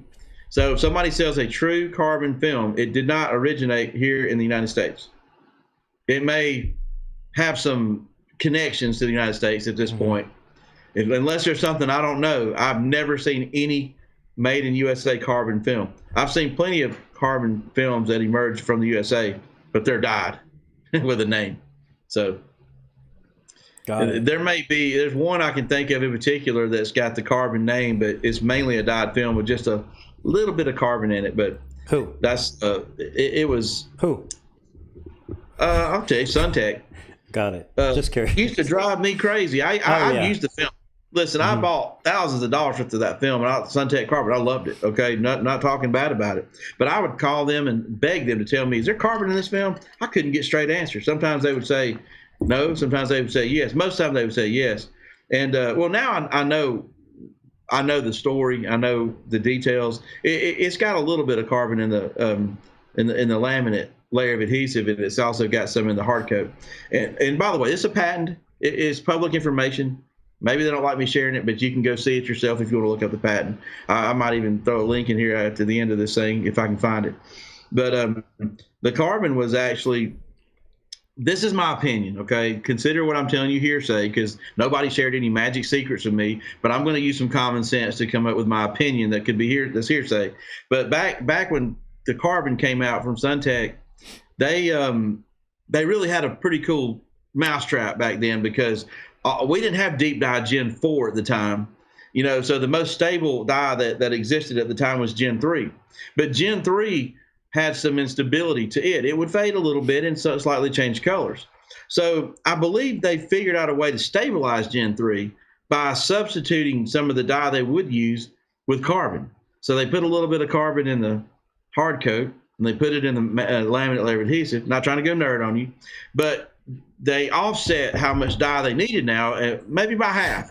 So they took out something that was their weakest link in the product and strengthened it. They figured out a way to make Gen 3 dye more stable. And they used carbon. They were clever to use the name carbon in their marketing, and they took over the world with it. Ingenious. The only problem with that technology, the way I see it, is that Gen 4 came out, and it was a better mousetrap. And so a Gen 3, with carbon and supplement was still below Gen 4 in stability and color change. And so Suntech rode the wave as long as they could until, their technology became, more inferior to the technology improvements in the Gen 4 dye products. That's the way I see it. If somebody's got a different opinion, please share it. We're in a public, situation here, So, if you know something, tell me now, because I couldn't get anybody to tell me back then. Mitchell brought something up. He said that Lumar has a carbon film called IRX. I know IRX is a fairly new line for them. I'm not familiar with it. Are you? I'm not. Lumar has a carbon film called IRX. And I know IRX is a fairly new line of theirs. I wasn't aware of the details, so maybe they did add a carbon film. The first thing I would do, if we're going to bring this, the first thing I would do is I'd take a square about this big. I'd try to get the darkest shade I could find, and I'd soak it in some MEK. And I'd see if there's going to be any dye to bleed out of it. And what is MEK again? What's that? What is MEK? Methyl ethyl ketone. It's just a solvent. It's a very powerful solvent, and then I would soak it in that for about 2 or 3, 4 days and see if I get anything to bleed out of it. If I could get any dye to bleed out of it, then I've got a hybrid film. That means if there's any carbon in it, we could probably look at the film and see the carbon because it'll still be stable in the sense that it's not going to turn clear, but the dye that's in it will bleed out. I would almost bet, since the platform of Lumar, which is Eastman, is the deep dye polyester, that they buy from overseas, because they don't extrude it. They buy it, they deep dye it, then they sell it all over the United States market as a commodity to all these other laminators. I would imagine that anything they say is carbon is going to have dye in it, because why would they get away from a technology that they've so well perfected that's beautiful and stable? I mean, maybe there's some carbon in it. I don't know. I've never tested it, but I'll tell you what, I could probably, if you gave me a sample of it, I could figure it out pretty quick. I would let my people look at it, but I don't know what it is. I'm just telling you what I would do off the street here. So that is probably going to be a new video coming soon on your channel, I imagine. Hey, call your Lumar rep and say, hey man, how's this film made? You know what? See if they tell you. What do you got to lose? And I tell you what, you want my opinion, if you call any manufacturer rep and you say, I want to know how my film's made, and they either tell you or they don't, if they choose not to tell you and they want to keep it a secret, then it's like if I want to buy a truck and I want to know what size engine it has and what kind of interior it has, and if you don't tell me, I'm not going to buy it. That's it would be like if you asked where's the truck assembled and they wouldn't tell you, because the stats, you just want to know where it comes from or something like that, I guess, right? Well, if I knew that there was a good place that it could be assembled and a bad one, right, it would be very important to me that I got to know where this thing was assembled, because before I make this huge investment, I need to know where it was assembled, because I either want to hug it or I want to run from it. You see what I'm saying? Like, there's some, there's some issues that I need to clarify to put in my business. To look at this. Look what I'm a Reeboxer. Okay, that's the ugliest way to put it.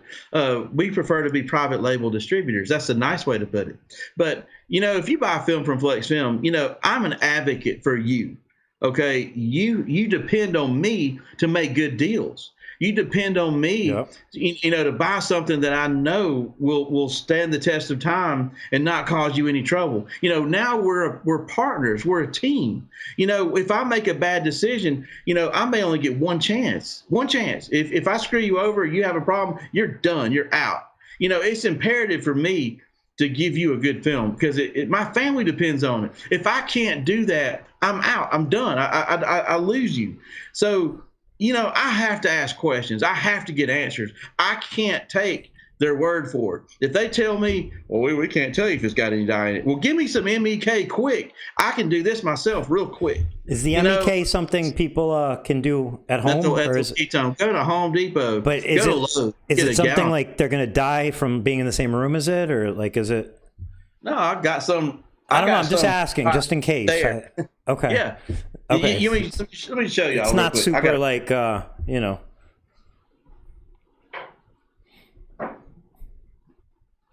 You just start chugging along and you get stuff like this right here. Okay. Let me go back. So. Chugging along is probably not a good term, but yeah, I wouldn't drink this stuff. But methyl ketone, you'll see other stuff like this, denatured alcohol. They all look like the same, but get the MEK.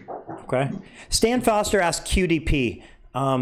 What do you think the question is? QDP question mark.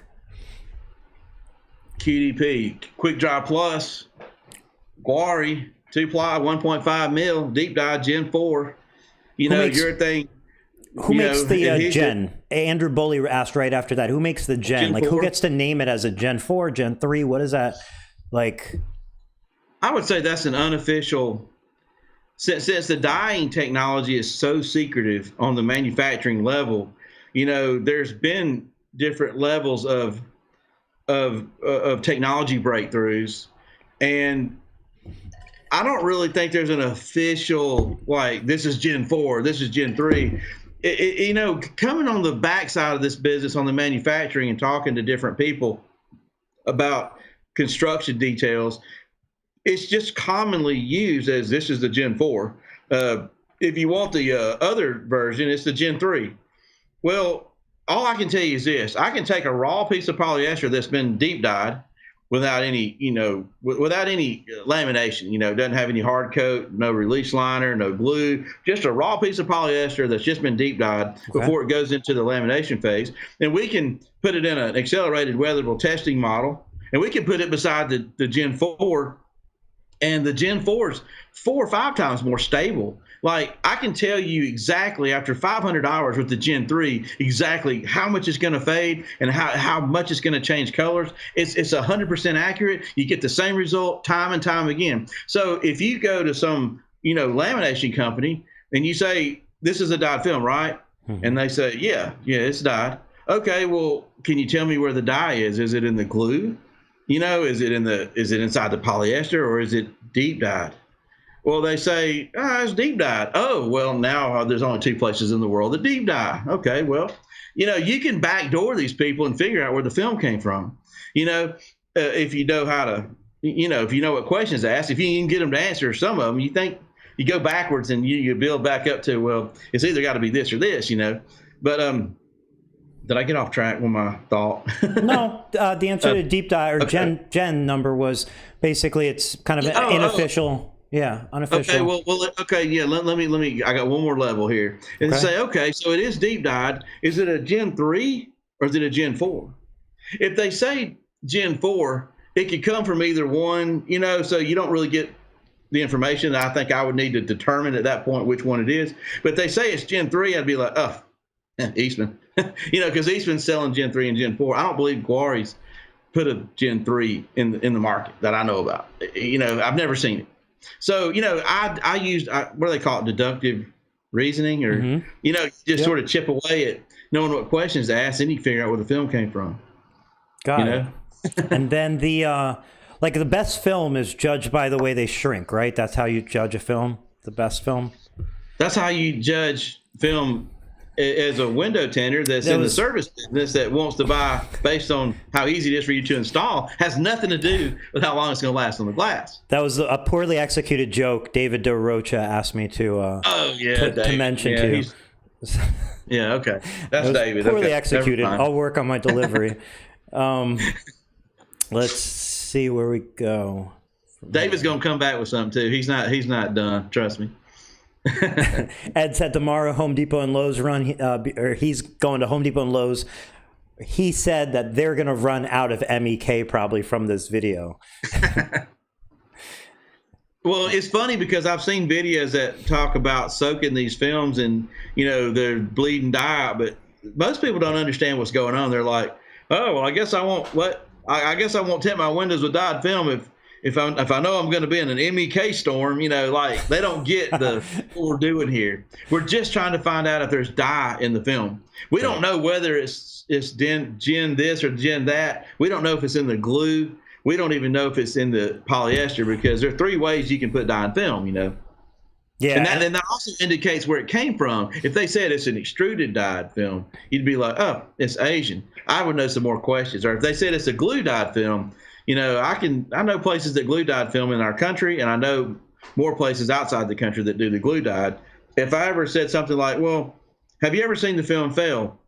And they said, yeah, it doesn't fade, but it just turns to clear. Okay, that's a glue dyed film. The film, we know it's extruded dyed, but has it ever failed? Or it turns purple real bad. Okay, well, then I can tell you where some sources it could have come from. So I just narrow it down. It may take about 4 or 5 questions to get the right answers to be like, bam, I got you. I know what it is. Yeah. So on that subject, Patrick Burke says, I like a good deep dyed, especially when pigmented and extruded. Patrick said that? Patrick Burke. Yeah, he's the man. He said, read that again for me, please. I think I heard it. Just say it again. Sure. He said, I like a good deep dye, ... especially when pigmented and extruded. Well, first of all, he said 3 things there. He likes deep dye technology, so that means he probably likes film that comes from Guari, or he probably likes Lumar, film, because they're going to deep dye as well. He could possibly even like other lamination companies that buy from, Eastman, that buy the pre-dyed polyester they use in their products. And those are going to be all the little sub companies out there that you see. heck, I'll just go ahead and tell you, there's ASWF, there's Johnson's, and Max Pro, and since Lintech bought Matico, I don't know where they're buying or outsourcing polyester. They may still be doing something. They're not going to send me the memo. I don't know what they're doing, and I can just keep going with these names if I started thinking about them. But anyway, so he's telling me that he could like any one of those if there's a deep dye layer involved, which he'd have to be more specific. I'm sure he likes some better than others, doesn't like others. Aegis is another one. But then the third thing he said was extruded. That's a key word. Extruded dyed, or also known as chip dyed, one and the same, where they take basically the little polyester chips and they pre-dye them, when they make the resin or the polyester, and they melt them all down. And either they can put dye in there with it, or they already come dyed pellets, and then they melt them down and they go ahead and extrude it. So the dye's in the polyester, and it's there during the extrusion phase. And that's a common Asian technology. They like to extrude dye. And never have I seen extruded dyed films come close to deep dye. Deep dye is the superior method of dyeing, and anything that's got dye in the glue's got a death sentence. I've seen some glue dyed films that are pretty good. I don't want to. Well, you know what? I've seen some that are. If you've ever used SunGuard, if you've ever listen, I'm not telling you anything that's not public. Okay, you can go watch how it's made and go watch the process, and you will see on the TV where they take the glue and they put the dye in and they mix it with the glue. Okay, if you like their films, then you like that glue dyed film. If you don't like those films and you've had problems with them, then you don't like it. That's your opinion, not mine. But some of the more economy glue dyed films would come from Asia, and they really are the ones that we've all seen that turn clear. I don't know about y'all, man, but as a window tinter, I've had cars pull in, and I'm just happy as I can be to start scraping on the windows, and I put my blade in there, it goes chunk. I'm like, what the? It's like it sticks in it like it's plexiglass or something. And the film is so faded to clear that I don't even notice it's on there until I roll it down and see the little top, dark edge, or under the seals it's back, because that didn't fade. Right. But that's an Asian glue dyed film. Those are usually really cheap, typically one ply. I mean, people are buying those for like under $100 a roll for like a 60 by 100. Those are flea market stuff, man. We see those a lot. I think Soul Tech distributed a lot of that out of Virginia Beach for years. But I think that came from a company called Wind Tech, maybe. You can't quote me on all this stuff. I'm just kind of shooting the breeze with y'all. Nobody sends me these memos, and I can't say anything I'm saying is, anything past hearsay, but man, I got a lot of common sense in this. Okay. I mean, come on, I know a lot to make these comments, but y'all can take them however you want. Don't just make sure they're hearsay. So Patrick said about you, he's right. Pigmented is the greatest. They retired it. Too much money, hard cost. Nice job, Ralph. So thanks, man. Thank you. I'm complimenting him and his father. I mean, his father really helped me process a lot of this information, and I'm sure his father gave him a lot more than he gave me. But you can't find a better human being than his father, man. That guy was. I miss him so much. I used to just pick the phone up. I still got his phone number right here. I could dial it up right now. And I didn't pester him. But when I called his father, Bill Burke, I had to. I wanted to make sure everybody knew who I was talking about. I had to like talk to him in phases because he would overload my brain so bad I hit a brick wall. I was like, Bill, I can't process this anymore, man. Let me. I'd ask him questions. I'd call him back a week later and say, okay, well, let's start over, man. That kind of stuff. This guy was brilliant. Been there, done it. Amazing. Wow. Can't say enough good things about Bill. Yeah, he's a name that comes up almost weekly within the different communities. So he's obviously had an incredibly positive impact across a lot of people. He's pioneer. He's the man. The man. Wonderful guy. We can't keep talking enough about it. But any more questions? Yeah. Tintman Chris asked, where did carbon deposit technology originate? I don't know where it originated, but I can tell you this. I do know enough to make a comment on that. This right here is pretty cool. This is our cell phones. And, when we touch this bad boy, it knows where we touch it. Okay. Well, that's a clear screen, usually made out of polyester or some substrate plastic non-conductive material. But yet it becomes conductive somehow when I touch it. It knows where I touched it.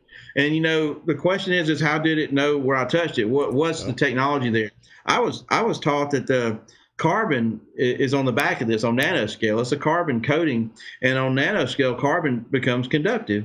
And so where you touch it, it may have a nano coating on the back of that, and that's part of this technology that we have in this piece of electronics. Well, the companies that invest billions and billions of dollars trying to figure out how to put elements like this on nanoscale, parlayed into the we're putting carbon on plastic. Why don't we see if we can utilize this technology somehow in the window film industry? We can put carbon, with the plastic that we're putting glue on and sticking on glass, and get some more benefits. And that's where these Koreans and Japanese were really good. They can take carbon and they can put it in glues, and they do all kinds of stuff with carbon, extrude it, into the polyester, and they can come to the table with a competitive product in a dyed film world. Not in the beginning. There were struggles. It was a bumpy road, low angle haze. There were problems. Some of this stuff had to have pigments or dyes with it. It wasn't in its infancy. It really wasn't there yet. But now, after about 10 years of me messing with it, it's in my situation is here. I've been waiting, and I've been beat up, over the years about this technology, but I believed in it, and I wouldn't quit. I kept finding newer upgrades, and it's just I'm just here now, so I'm happy now. So got some confidence. Something that I mean, it feels like there's been a turning point in your film technology and the film technology that Flexfilm carries. Yeah, like there's kind of this. It feels, it's very clear to me that there's a passion, like there's like a re-spark, you have film that you're like, hey, this is a different thing. Can you kind of expand on that? A lot of people probably looked at me like after, almost 10 years and said, dude, a lot of people know who you are. You got these videos, and, people have paid attention to what you have to say. You seem to be relatively credible, and, you seem to pretty much made it. I'm a small guy, small distributor, but you're still here, and that's great. Just making it, paying the bills, and having a comfortable living is great. I recommend that everybody do that. But I've secretly been sort of discouraged, but I didn't really know it. It's sort of hindsight's 2020. I can look back and explain all this, but looking forward, I lost my mojo, man. I mean, people have pointed out, man, you haven't made a video in like 9 months, man. What's going on? Well, I'm a human being, and I was a little discouraged about the products that I was selling in a way because I wanted them to be a little more user friendly. And I year after year, I wasn't getting to the finish line. I've never had a problem selling a product that outperformed anything around me, but a lot of people were leaving my company because they would just go back to a dyed film because they just said it just shrinks better. I could just put it on and I don't have to deal with fingers and it didn't feel rubbery. And, I got it, man. And I really didn't notice it until this new product hit the scene just months ago. Been aware of it, I use that analogy like Charlie Brown every season trying to kick the football, and Lucy just jerks it out from underneath him and he falls on his back. I felt that this season might be like that again. I'd come out with the latest version of my carbon and my ceramic, and it would just be a good product. And I don't want to be second place. I don't want to be third place. I want to win. And so I got a little bit depressed. I had a little bit of like depression about me, like, golly, I thought this year would be the year, another year, but they came out with this product and they said, Ralph, we've got it, man. I've heard this before, I'm like, yeah, okay, whatever, So they brought it in. It'd been tested in the world market for over 2 years. That let me know the glue was on point because when you put it in countries like Saudi Arabia, Africa. There's a lot of markets out there that if you can get past 2 years, you can make it in the States with flying colors. So, I do emphasize 5 years when I'm talking about the States, but I would put a little bit shorter timeline on that if I was in Saudi Arabia and some other, tropical type environments, island countries and things like that. So, with that being said, I was happy with the testing. I had the confidence that the glue was where it's supposed to be, because that's what they mainly changed. And then it never occurred to me that all the major breakthroughs that we were going to have with this product was going to be from the glue systems. We were going to, have the same urethane type laminate layer that these most successful dyed films have. So we're going to have these high acrylic, high density, high molecular weight acrylics that these successful films have that are staying on the glass over almost 10 years without any problems. But I didn't realize it was going to come with more perks. I didn't realize it was going to get rid of the rubbery feeling that our film had. That was the secret. I didn't realize that the urethane over the acrylic that we used to have was going to be the secret to taking out that low angle haze everybody used to nag about, like they thought they saw. There's so many benefits. The bonding primer that we have from the higher grade of polyester, all this together, it's like, oh my gosh, yeah, I think I've got it, man. So then I was like, no, I ain't gonna go like that. I'm not gonna believe this. So because I'm guilty of like trying films and putting them on and like misjudging them, because I can put them on. But I think just because I can put it on, everybody should be able to put it on. If if I can do it, you should be able to do it. That's wrong. Not everybody, thinks like me. And people that do this every day, day in and day out, they want to put something on and they just don't want any drama. No drama. Mm-hmm. They don't want to screw with fingers. They want it to shrink fast. Yep. They want that glue to be on point. And I felt like I was making more excuses than I was selling the film to customers to try to keep them on rather than like just have a good product. That they liked, that they needed, because I knew the product was good. I just didn't think it was good in the sense of user friendliness until this product came. And then I started putting it out. I put it out in the field, and I had my customers even call me back going, Ralph, I think you sold me the wrong film, man. I think you put that dyed film in the box or something's not right. I'm like, why do you say that? Well, because it's actually shrinking really good. I don't have any fingers. This just feels different, man. I know it can't be the same film. This stuff feels like real crispy, and it's just, and I'm like, you like it, don't you? And then I would tell them, and I get the next call. And we've been doing this for quite a while now, and I'm like, it's done. I got my mojo back, like I'm doing the live right now. I want to sell something that I really feel like is the best film in the world. I didn't feel that way. And for 9 months, I didn't make a video.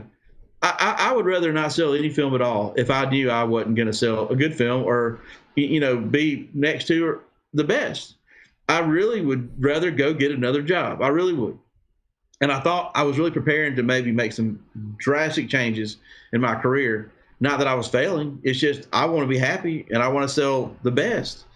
And all I can say, man, is I got my mojo back. I'm here. I'm live. I'm going to be making more videos. And, I don't know. Just I'm happy, man. I've got it. I've got confidence. Not cocky, just confident. And I think a lot of people are going to be very happy to hear that you're going to be making more videos. Tint Simi said your videos really help. When I was first starting out, I'd watch them for tips and tricks, and the way you explain stuff, plus getting trained up by my husband, helped me get to where I am. I can only imagine the thousands of people, at least, tinters that you've affected, the millions of views. Do you know how many views your channels had cumulatively, approximately, by any chance? I think it's more than 4 million, but less than 6. Okay. Somewhere in there. You could probably click on there and probably tell me. I don't know. I can, but then the audio delay is going to get even worse. Somebody brought up that the Ryan Trulson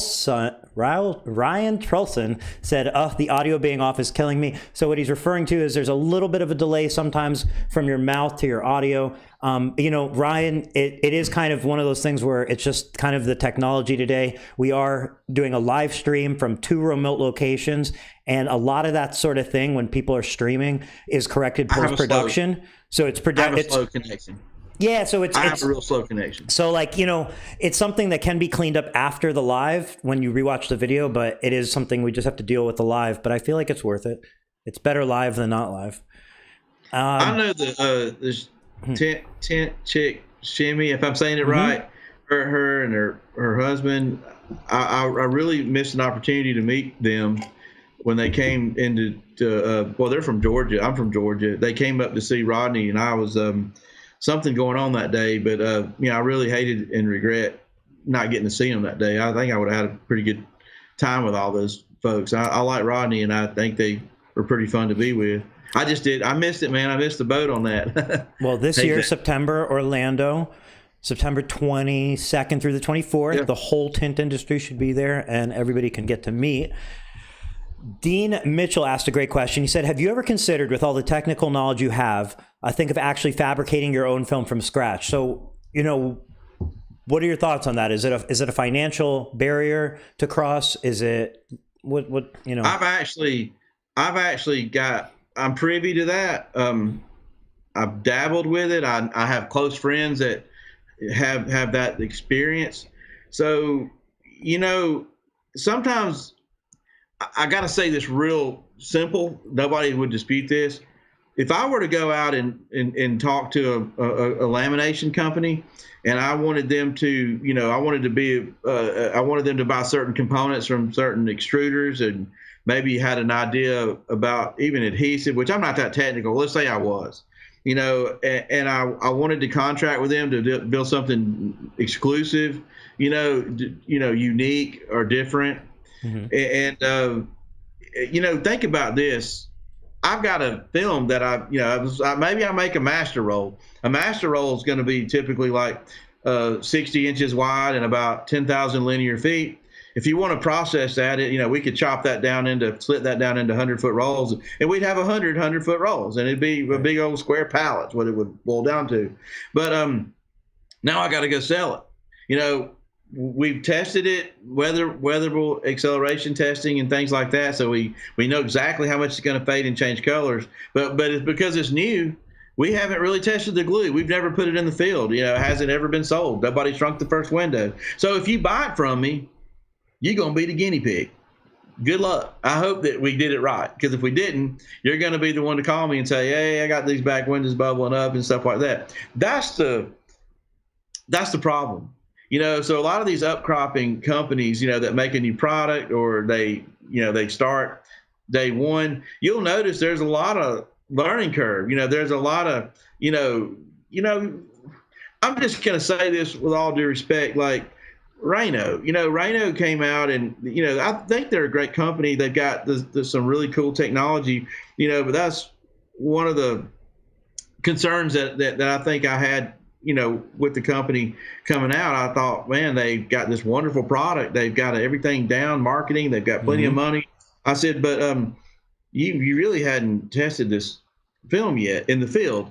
And, right. and I'm not implying the film was bad per se, as much as I was even looking at cultural differences. We got a product that's really got some props in Korea, but you're going to bring it over here to this USA market, and you're not aware that these people in the USA market don't like rubbery film, or you don't know that they don't like thick glue. They don't like, they like their glue to be a little more tacky than the film you got now. I mean, there are field adjustments that you'd have to make in our country, coming from another country, to dial that film in. And I felt like the film should be dialed in before the marketing went big.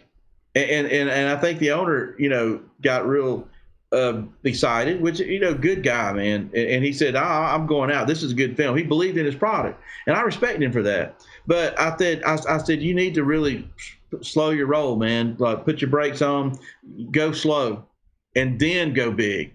That was our differences. Mm-hmm. And I think that hurt their company a little bit. And I think it's unfortunate, but I think a lot of people in our industry won't give you a second chance. If you come out of the gate, you make a mistake, they're done. So if you fix your problems and you got your act together, it's like you don't get a second bite at the apple. That's the problem with our industry, or any industry. I just think I learned that. I've been around long enough to where I don't know, I'm okay. A lot of new tenders coming in, and they're going to come in with the best film in the world. But if they knew me 10 years ago, 8 years ago, they may want to slap me in the face. Okay, and I hope they forgive me. And if they ever want to call me, and I'll make it right. But some of them don't even care. They're just they're mad. And I don't blame them. I don't blame them, because This is the way it happened. But if you think about you as a window tinter, you know, are you perfect? Have you ever maybe not tinted a window perfect and a customer came back and it was peeling or bubbling? You know, did they judge you 10 years later because you had a gap or you didn't shave 10 years ago? You know what I'm saying? But you can shave now and you're a better installer. It's kind of sad that they would like want to put a picture of what you did 10 years ago and say, stay away from this guy. He sucks, you know, but hey, this guy could be the best tinter in the world now because he's had 10 years to figure it out. You know, I kind of feel like that's my position right now. There are people that are sore about maybe some experience they have with Flexfilm. And I was in my learning curve. I took a technology on that was new. I saw the value in it. I saw the direction, you know, where it was going to go and how it was going to change the industry. But I knew it was a bumpy road to take. But I took it, you know, and I pioneered, you know, how to sell it, you know, and helped make it better. And I took my beating, you know, And but I'm so happy. And you're still here. And I'm still here. And the same name too. Same name. Hey, you know, listen, I've got competition that, you know, made the same mistakes I did, but after they kind of got themselves situated and figured out, they changed their name, you know, to a different company. It's like, hey, problems are clear slate, no more problems. I didn't get that option. You know, I started off as Ralph Van Pelt, and I'm still Ralph Van Pelt, you know. So yeah, I got the scars, man. I got the scars, you know. But some people have them too, but they don't have them on the same name. So somebody looking into considering Flexfilm, wanting to try it, what are the three you know, lines of Flexfilm that they would look at if they're looking for like a good, better, best scenario? Well, they you know, if they're dyed film connoisseurs, they'd like my deep dye Gen 4 product. I'll leave it at that. If they which is called what?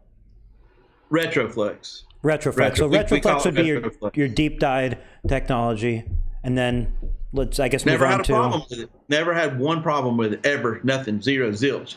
As a matter of fact, I want to go ahead and say this right now out of pure respect for the dyed film guys out there, because I don't want anybody to think I'm picking on them. That film's the best film we probably have based on its history and track record to stay on the glass the longest.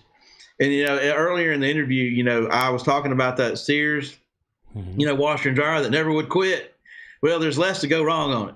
You know, a good old dyed film with a 2-ply construction, you know, with a modern glue system, you know, with a deep dye Gen 4 technology, there's really not that much to go wrong with it now. It's very, science is here. United States technology, you know, and foreign technology that's involved with that deep dye Gen 4 has got it down to science. They're doing really good. When you start taking something like that and you start putting a coating in something you got to mix with a hard coat, or, you know, you start putting stuff in it to make it perform better, you're adding more to it, and you're increasing the probability of something to fail. Believe it or not, if I sold that dyed film in like a 1-ply, okay, maybe made it like a 1.2 mil instead of a 1.5. See, we can put 2 plies together in that construction and get the 1.5 mil, but a 1-ply, it's a really comfortable feeling film at 1.2. But if we eliminate a layer of glue, which is that laminate layer, and we eliminate another layer of polyester, I got 2 less things that can fail. Think about this. People don't realize this. If, you know, in the warranties, it says one of the buzzwords is, you know, peel, crack, fade, delamination. You know what delamination is? Delamination is a simple word for glue failure. It's the laminate glue failure. When the glue fails, it's holding 2 plies together. You know, there's a shift that we see, and that shift begins to blur the film. Then you see finger bubbles, and, you know, then it does all kind of nasty stuff. But if I can take that layer off, I can take that glue away, then I don't have any, I can't, it's impossible for the film to delaminate. I can put on my warranty on my 1.2 mil film that if this film ever delaminated, I would pay you, not only give you a lifetime warranty, I'd pay you $10,000. I would never have to pay it out because it can't delaminate. There's not 2 layers of film held together by glue. So I don't mean to beat that dead horse. Let's go to the next film. The carbon is what was the what was the initial question? I'm sorry, I got off on the tangent. It's okay. The good, better, best in kind of an order. We started with the dye. Maybe there's two different good options depending on if you're a carbon or dye person, is what I'm gathering. Well, now that, like we've said this 100 times, the carbon is now in the medium slot, because it's definitely got more performance, more protection. There's nothing in either one of these two films, dye or carbon, that's going to slow heat down tremendously to where you could demonstrate that on a heat lamp. And so we talked about why you would choose a carbon over a dye or dye over a carbon. Probably you'd be influenced by your market, and by your preferences, because you've got two solid films that would probably appeal to your price shoppers, honestly, more than they would your value shoppers. We got the carbon ceramic, which is the Panaflex. And again, it's got the same glue system. It feels like dyed film now. It's amazing. Low angle haze is gone. And, we've got a lot of performance with the coating that slows the heat down. And this film would do really well in a heat box. And this is the one you would, introduce to your value shoppers. If you're charging $200 or $180 for your carbon or your dye as your entry level, we suggest that this, to the value shopper with a ceramic like Panaflex, you bring them in at $300, or, you really substantially bump up the price, because of the comfort value, with the heat box. And then, of course, we've got this NanoFlex. And there are really two reasons that we decided to carry NanoFlex. I'm going to tell you, I'm going to be honest with y'all. I don't know if this is, some of y'all might even like make faces at me, but one of the main reasons we wanted to carry NanoFlex is ego. I feel good about throwing a film up against 3M or some of these other big brands, that have the very expensive high-end films that they put on the top of the pedestal, and I can put them on a heat box and put my heat sheet in front of them or your hand, and I can win. I like that. Hey, I beat y'all. Little old me, beat y'all. Maybe I'm behind a company that's making these iPhone screens, that brings in over $100 billion a year that makes it for me.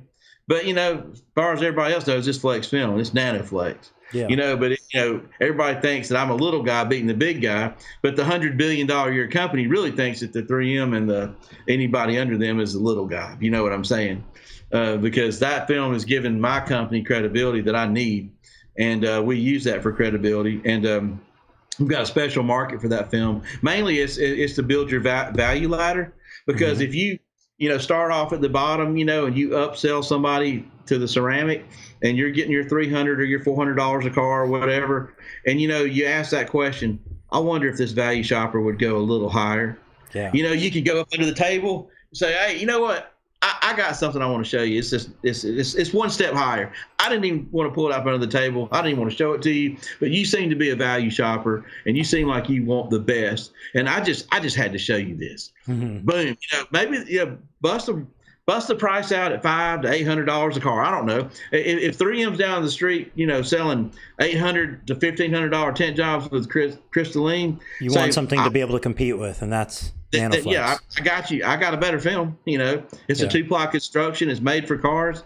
It wasn't something that was originally designed to go in a house or a building that we're trying to get to fit on a car with a special shrinking technique. This is a car film that will beat it. So heat box, hand, the rest is history.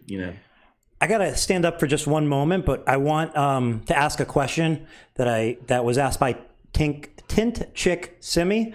What kind of, and I'll be able to hear the answer. I just have to step up for 1 second while you answer this. What kind of warranty are the dyed films compared to the carbon films? They're the same warranty. They're the same warranty. I'll elaborate on that. Elaborate on it, and I can. Let me just add one more thing that Tintman Chris mentioned was I have a new level of respect for Ralph. It speaks volumes for your character that you own your mistakes on a live feed, and I echo that. But getting back to the warranty thing, if you could elaborate, and I'll be right back. Okay. As far as the warranties go, we offer the same lifetime warranty that any other respectable company would offer. I will have to say I'm giving Expel some props. I've looked at their warranties lately, and they've got a transferable warranty that's very respectable. And they seem to cover things like fading and color change, where some of the top tier dyed film companies won't even offer that in their warranty in writing, which that's very commendable. But when it comes down to warranties, we offer, just like everybody else does, where we'll replace the film if it's in any way defective. And it's really unwritten right now in our warranty, but we 98% of the time offer labor with any kind of warranty that we've ever had in the past. And anybody who sticks with us to collect it gets it. And we generally give it to them like anybody else would. We're not going to send a bag of cash over. We're going to write a check. I'm sorry. We're not going to write a check or give you cash. We're going to give you credit, toward the purchase of more film to help compensate, with the labor. And as far as warranty goes, we've had our fair share of them, but believe it or not, it's like we could sell, thousands of rolls of film, and we could have one roll, that's bad, and that roll somehow winds up on the internet 2 or 3 times, and it's like bad news travels faster than good news. But if you really looked at our entire business model, even though one warranty is too many for me, when I have one, I freak out. I go crazy. I'm a business owner trying to manage my reputation and not let things blow out of proportion. So, I'm very good at paying and overcompensating because we don't have that many. I don't have a desk full of warranties. And so if you look at the ratio of actual failures to what we sell, I don't think there's any other company out there, maybe one I can think of or two, that even remotely come close to us. We have a very low ratio of sales to warranty claims. It's just, we're a small company. It seems like, if there is one out there, it's going to get on social media and people are going to sort of attack me. And I think there's like a reason for that, because I'm actually a person. I'm a real person. Like, watch, I can pinch myself and it hurts. I mean, if you're mad at 3M, and I don't mean to imply 3M's got anything going on with warranties. Who do you cuss out? Who do you call up and cuss at? I own my own company, and I'm a real person. I'm a name. I'm a face. You talk to me on the phone, I'm a real easy target. So you've probably seen some more history where somebody may have gotten mad at me, as a businessman over something, and they, went on to the social media and called me out and were saying real nasty and ugly things. And maybe when people hear Flexfilm, unfortunately, that may be what they remember.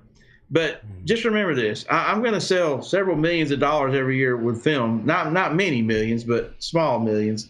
And I got one guy that may be just going crazy, but why is he the Lone Ranger? Why where's the other people at, with their problems? Maybe there's 1 or 2 guys that jump in, but if I sell that much film and I've got that many horrible problems, where are the rest of them at? Like, where are they? Why are they trying to hide? I don't get it. Yeah. Sometimes you got to think about the context of what's happening. I don't know. I'm not trying to make excuses. I just think it's funny how things happen and transpire over social media. And maybe you've seen it, maybe you had. Well, I mean, it's the same kind of idea from like a tint shop's perspective. If they have, they get a negative review, let's say on Google or on Yelp, and, maybe that customer leaves it on both, then goes on their Facebook and makes a post and so on. And as a tint shop, you're going, like you definitely don't want an unhappy customer, but then you're thinking, well, what about the other 3,000 people that, have been through my shop and were happy? But at the end of the day, the 3,000 didn't leave a review. Maybe a couple did, but that one who was unhappy went out of their way to spread the word. And of course, I'll tell you something funny. Like, I had a guy that was on social media not too long ago that was showing pictures of back windows with bubbles in them. And, he's putting my receipts or no, his receipts. It says Flexfilm on it. And I get really panicked about that. Like, I know this guy. I know he's got a history with me, and I knew that most of the films he was showing were not. I know where he bought them. He didn't buy them from me, And I actually confronted him about it after I paid him for years, like thousands and thousands of dollars off turning these warranties into me that didn't even come from my company, because I didn't want to create some social media storm, because he always threatened to do that. Mm-hmm. So, I called my dad up. I'm like, Dad, this guy's like, he's showing pictures of films that are failing and they're not mine. And, I want to sue him. My dad is a retired attorney, even used to be a magistrate judge, in Carroll County. So he's my dad, and I get this advice from him, and I'm thinking I'm going to get this legal strategy, and he's going to tell me what to do, and we're going to nail this guy. And, here's the advice I get from my dad. My dad's like, Ralph, nobody gives a shit about what this guy's saying. Okay, only you do. And I'm like, I hate to use the word, profanity, but my dad probably didn't use that word. I'm just making it sound better. but he's right. Okay, he said nobody cares. You care. And if you want to respond to this guy, then all you're going to do is draw attention to the situation, and then more people will know about it who don't care. And that's what this guy wants. He wants he wants attention. He's trying to manipulate or get something, by his tactics. Any normal thinking person, any normal businessman that's got a problem, with me that's legitimate is going to get help. I mean, for every one guy like that, there's hundreds of them out there that got a lot of help from me. They're out there, but they're not going to go on and say, "Oh, I've got a lot of help from Ralph. He's a nice guy." I mean, every now and then somebody will say that, but it's just kind of funny that I'm giving advice to everybody. If you got a customer who wants to go on social media and try to say really bad things about you, sometimes I think it's better to not draw attention to something that is not true, because then it blows it up, and it gets to more people knowing about something that they didn't care about in the first place. Sure. When if you just kept your mouth shut, nobody would care, and it would, sure, the flame would die out, and the strategy wouldn't work. Yeah, anyway. You see that. I see that happen. I'm friends with a lot of tinters on Facebook, as many people are, and you see that kind of happen where like one thing will happen with a customer, and then they'll go post about it, and they'll just be like, this so and so happened, and if you're like this, don't do this, and so on and so forth. And it's like, I just kind of look at those things, and I'm like, you didn't need to make that announcement. Like, you didn't need to, point out that somebody was a no call, no show, and like they just don't. It doesn't necessarily help anything. We call those the Mark Zuckerberg warranties. They won't call us if they got a problem. They'll go to social media as if they expect Mark Zuckerberg to mail them some sort of check or something. Yeah. Because they don't really, if they want to get me, I'm very accessible. My cell phone number is 770-401-5555.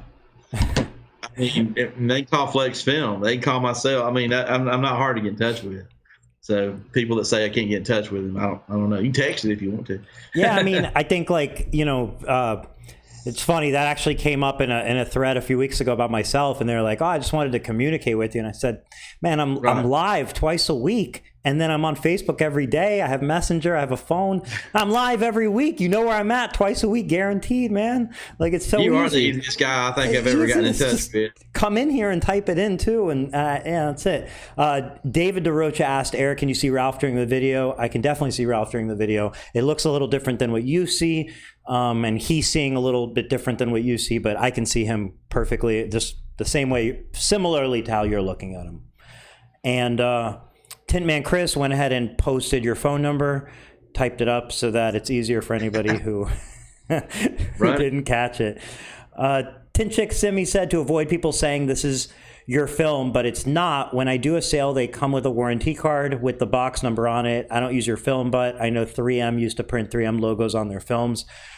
I mean, I don't know. I guess at the end of the day, like the idea is somebody's just showing, you said, their own receipts that they created. And then if they're showing bad film, it's not going to still have any sort of like, ink mark still on it showing the brand. So we learned from our mistakes. In our warranty program, we had a card, a warranty like a trifold, and you had to fill out the customer's information and write down the film and the shade and the roll numbers and all the pertinent information that was involved in the transaction of the tint job, and then you would let the customer keep that. And if and ever there was a time where there had to be a claim, then they would bring that out of their dash and say, "Here, I got my windows tinted X amount of years ago, and here's the warranty papers, and I need you to help me with my warranty." Well, the problem with that is these, not everybody, but some unfair people would keep the blank copies, and they would keep them in a drawer. And when somebody came in, because they didn't ever fill out a receipt or something, maybe they even did an illegal tint job, who knows? And then they would fill like 3 years later, then they would fill the warranty cards out on the spot, and then they want to turn everything in.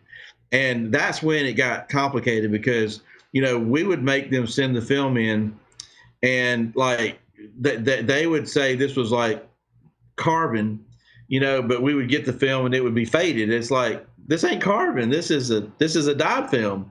You can't make a warranty claim with our company, with dyed film when, it's a carbon film. We've got some really strange stories. Like one time, you won't think about this, but somebody, I think, got their windows tinted, and they know who they got to tint it, and then they got in a wreck or something, and the car was taken to a body shop, and they fixed the car, and maybe one of the windows or two of the windows or whatever were busted in the car. So a glass company came and replaced the windows, and the body shop got an inside tinter or somebody local to match it. And what they put on there was really, an economy type product, which faded or changed colors. So unbeknown to the owner of the car, they go back to the tint shop because they don't know what's going on. They just didn't think about it. And they said, listen, every window in my car looks perfect, but this one window's all messed up. And then the installer says, yeah, it is messed up. Man, that Terraflex is garbage. Wow. Then they send it to me, and I'm like, you know what I do most of the time? I go ahead and pay it. And I say, listen, life's too short, guys. I mean, just FYI, this is not our film, but I'm not getting out of it. I'm paying you anyway, but just be more careful. If it's got fade on it, it can't be carbon, at least not our film. So anyway, those are just funny little stories that I've seen. I'm not trying to make excuses. We've had some film fail, and it was ours, and they sent it back, and they got paid. Sure. I got off on a little bit of a tangent. I'm not sure what the first point I was trying to make was. But it was just ways to essentially, if there's ways to avoid false warranty claims and so on, but at the same time, we're just, go ahead. I know it's me. I had another thought to merge with that. Okay, we solved pretty much our warranty issue. We changed our warranty cards. What we did is we made them two-part. One half goes with the customer, and the other half is mailed to us. And you can take a picture of it. You can email it. You can send it through United States Postal Service. There's so many ways you can text it to us, but the customer keeps one half of it with a serial number on it, and the other half that they text us or give to us has a matching serial number on it. Sure. And after the tint job, it has to be validated within 30 days. Mm-hmm. That eliminates the fraud. Sure. Okay.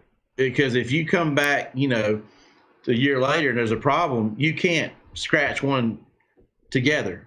You see what I'm saying? Yep. So it's hard. The fraud has been drastically reduced. But we were known for a company that would pay their warranties.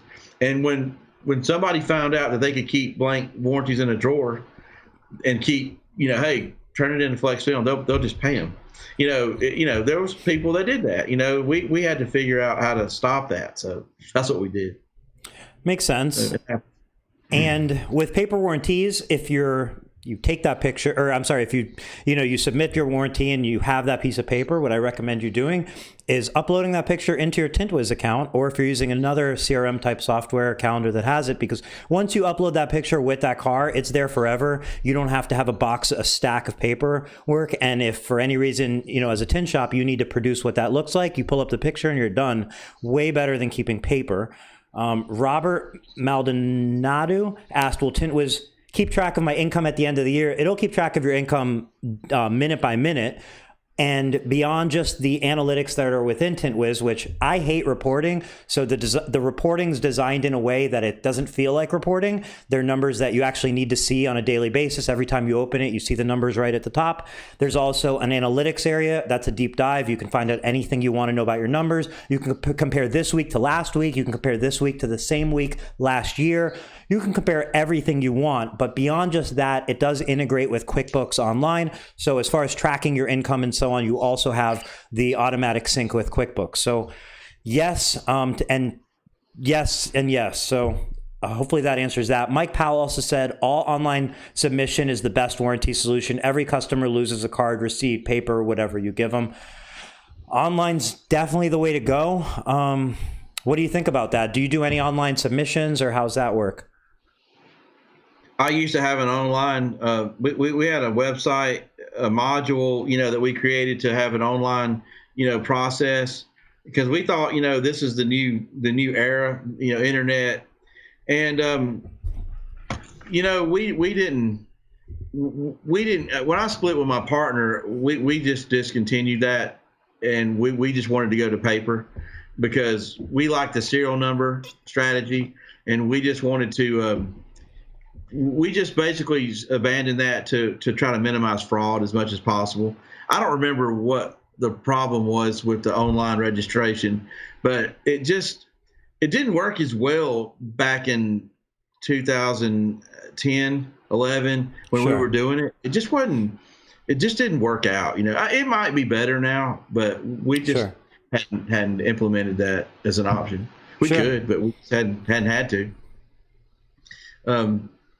Any how many people are watching right now? I'm just kind of curious. I can't see from my angle. So we have about 35 people watching live, and we've been bouncing between about 35 to about 45 people the entire stream. And we have been going for about 2 hours and 10 minutes. And if you have any other questions, regardless if it's on Carbon, if it's on Ralph, if it's on Tint Wiz, whatever it is, just throw it in the comments. We're pretty caught up.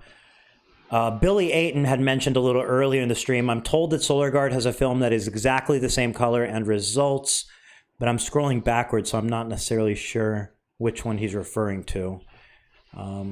Same results as what?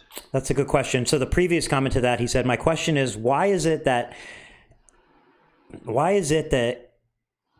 every films last in extreme weather where others don't last a year, made by the same company, or should I say brand? Because what happens to film most often is glue failure. That could either be the laminate layer or the mounting layer. A lot of window tinters can't look at the way the film fails in the glue department, and really tell which one is the one failing. Mm-hmm. You have to kind of get an eye for that. And I could make a video on that. But what causes glue to fail is exposure to the sun over long periods of time. You can't get glue to fail usually, in a week. It takes a long time. And, the laminate layer tends to delaminate, and the mounting layer is going to fail typically because it gets real sensitive to heat, and it's going to usually fail or come loose, from something that's kind of putting stress on it, something that absorbs energy and radiates heat, like defroster lines, and, because they're conductive material there, mm-hmm. and the black around the frit area. And of course the glass itself is facing the sun. It's more of a perfect angle for failure. And so it's this combination of heat and humidity. Humidity is really what kicks it off. That's why you're going to see like something that's going to fail is going to fail really fast in Florida. If you can't get away with an economy type film, where you could take that same film, up into Canada or Wisconsin and be like, I've been using that film for 13 years, never had a problem. And these guys in Florida are crying over it. That's the difference, is the tropical climate with the heat and humidity. And then of course the car has to have exposure and then be left outside, in the heat of the day on a regular basis. Sure. And that's the difference. I mean, it's look at Arizona. You think, those guys are complaining about it getting 120 degrees. Well, you're going to see your fair share of failures out there, but without the heat, the heat's there. Without the humidity, you're going to see way less than you would in a tropical climate like Florida. That makes a lot of sense. It's the climate, man. And that's why, inevitably, if you say such and such film sucks and you post it on social media, you're going to get a bunch of guys arguing that they've been using it for years and they're happy. And there's another group of them that are going to agree with you. And it has usually everything to do with where they are in their climate. That's usually what it boils down to. That makes a lot of sense. Joey asked, what do you invoice for illegal films?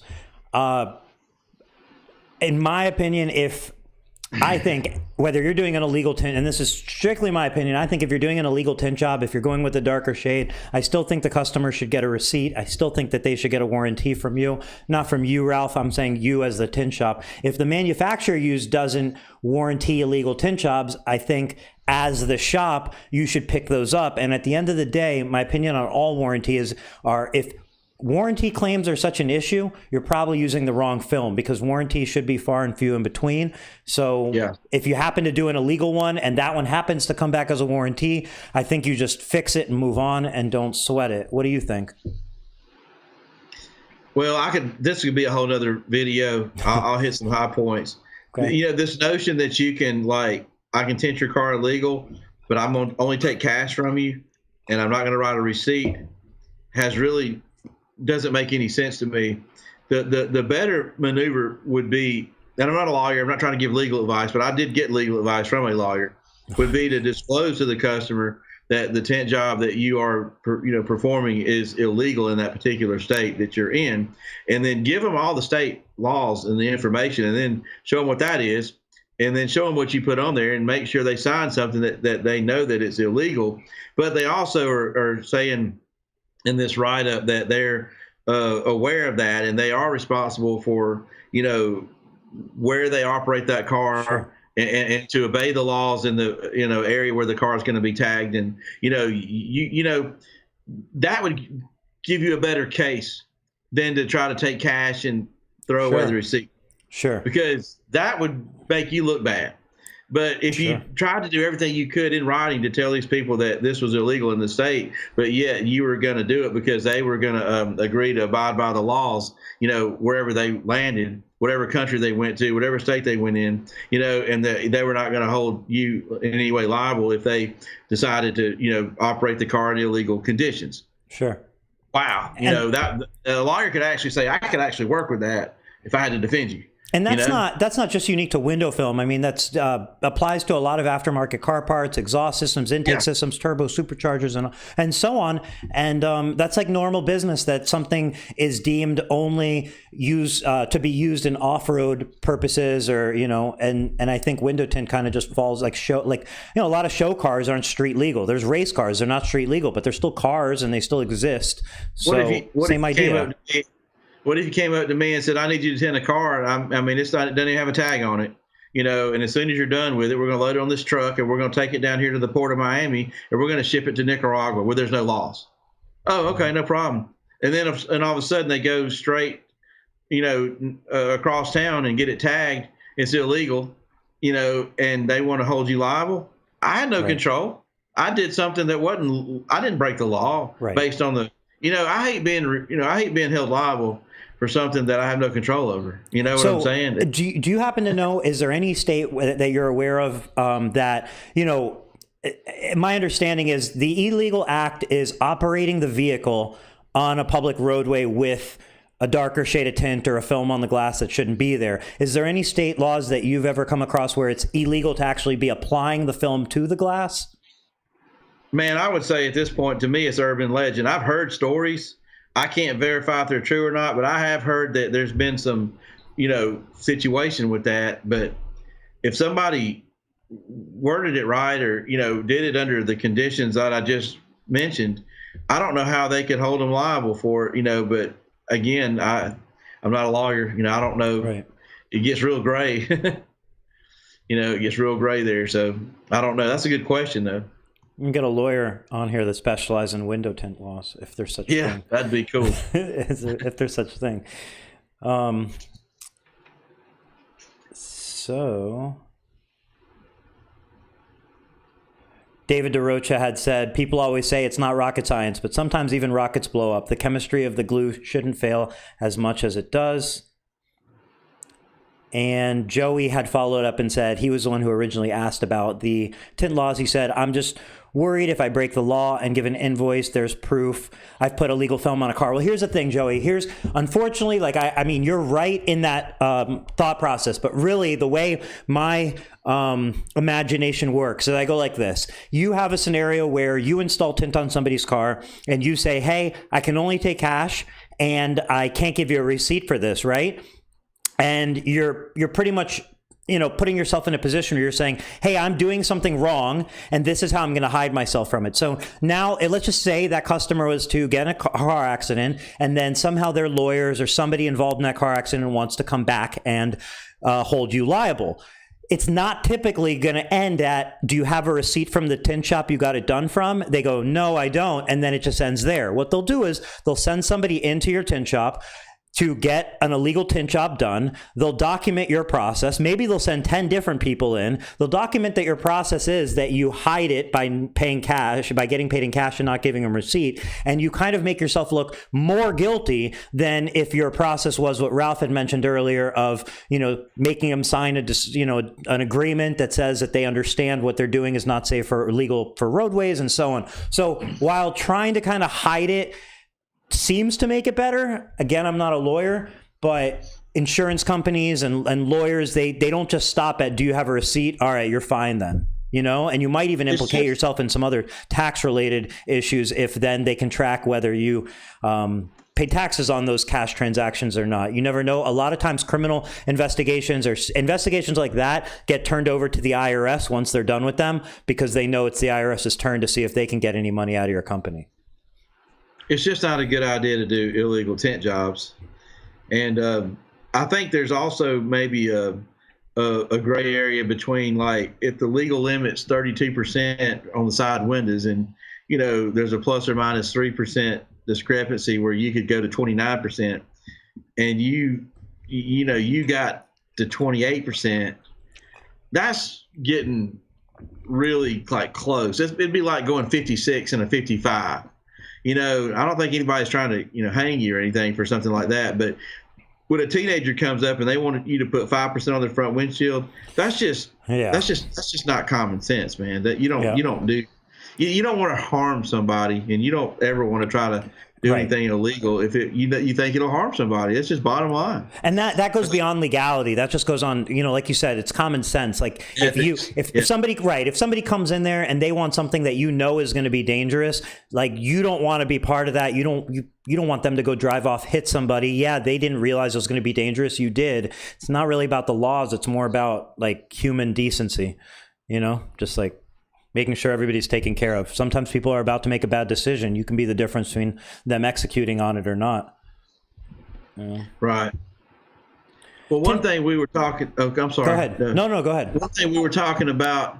We were talking about warranties and we're talking about longevity of film. We mentioned that. If you look at a window film in the field, it's better to make a decision based on what it's actually done rather than what a company says it's going to do that may or may not be forthcoming about how it's made or where it's made and things of that nature, usually, unless you can find out, where it's made. But about my Panaflex, that's my flagship carbon ceramic film. And, we've been involved with the technology close to 10 years.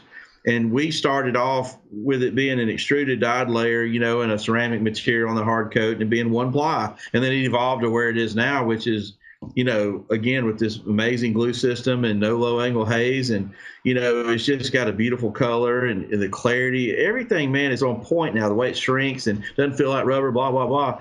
But the fact that we were selling it before Lumar came out with ceramic or before anybody that has ceramic, like we were like, I think 3M had their crystalline out, but there was Hooper Optics always been there.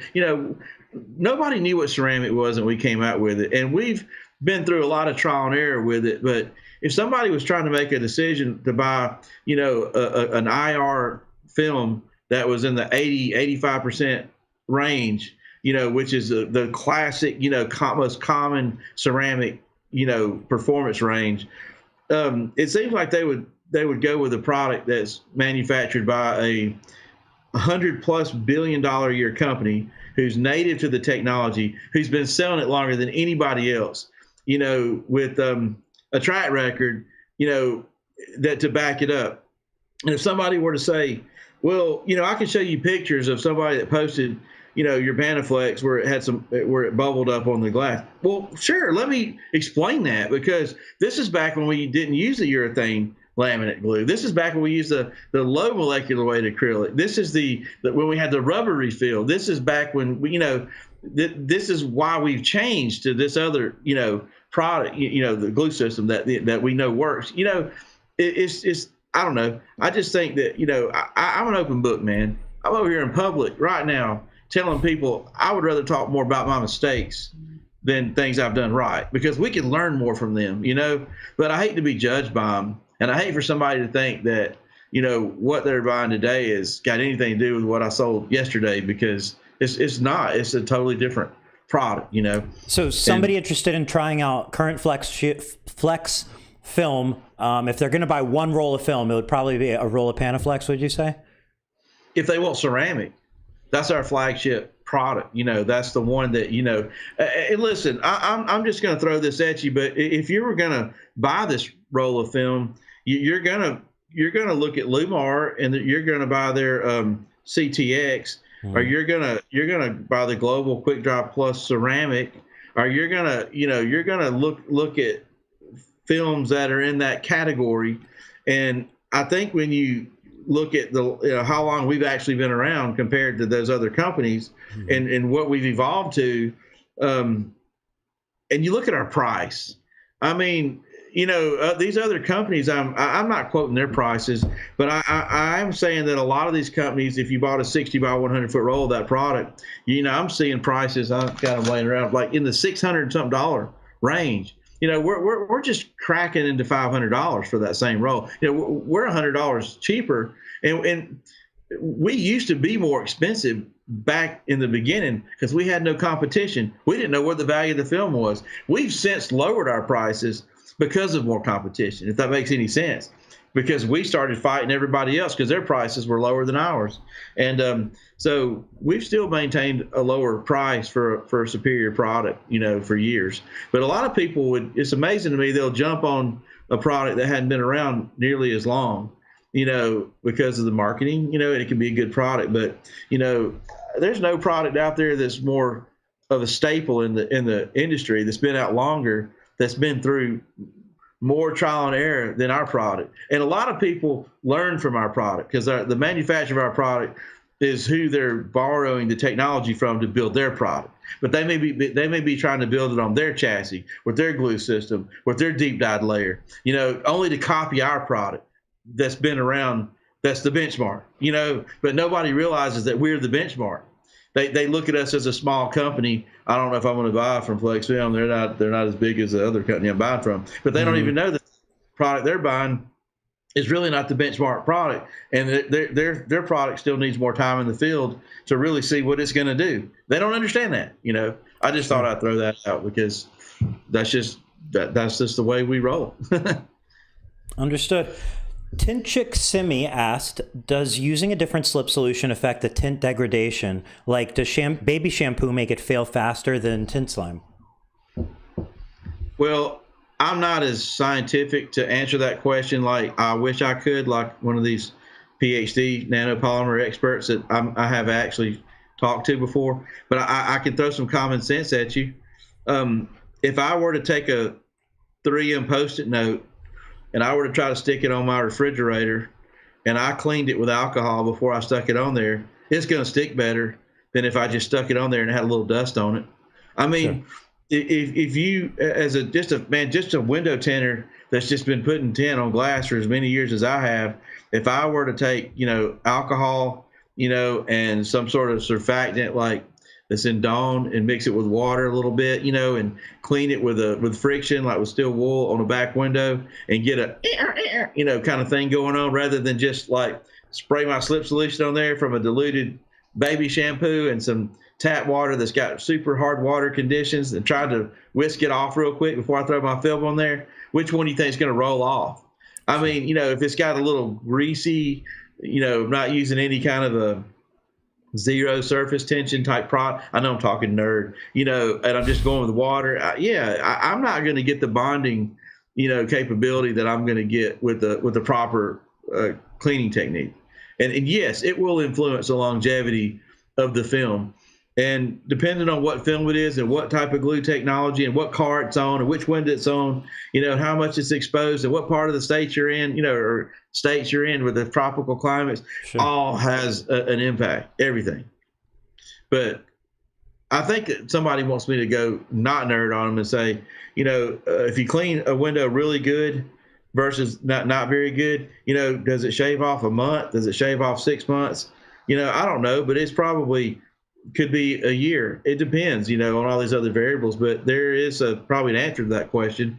But yeah, it doesn't last as long, and it might do something sooner than later if you don't prep it right. Bottom line. Okay.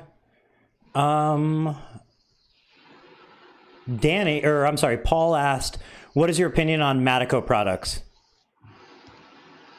I like Matico. They're really nice people and they're a really good company. And I've done business with them before. I don't want to elaborate on all that, but I'll tell you what though, there seems to be a struggle about them. I don't think it's really anything to do with their products per se. I think there's been some turnover with employees, and it seems like everybody, I think at some point might have a tendency to get complacent. That they've always been on top of their game, and I think they've always are used to putting out a good product. But I think that they've had a lot of interruption in that from competition and changes in the market, and I think they're going through some trying to adapt, and they're trying to figure out how to land on their feet and get back in the game stronger than ever.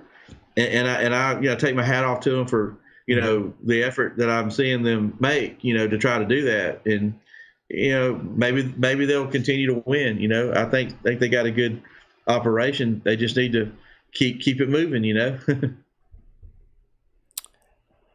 Ed asked, what is a drying agent in Tint Slime and Fusion? Is that something you're familiar with? Yeah. I can say this. Drying agent, you're getting into some really technical stuff. I'm not a chemical engineer, don't want to act like I am, but I can make it more simple. If we interviewed every window tinter in the world and said, what are you using for slip solution? I can tell you what they're going to say. They're going to give you some product that's either like a dish soap or it's either going to be a shampoo.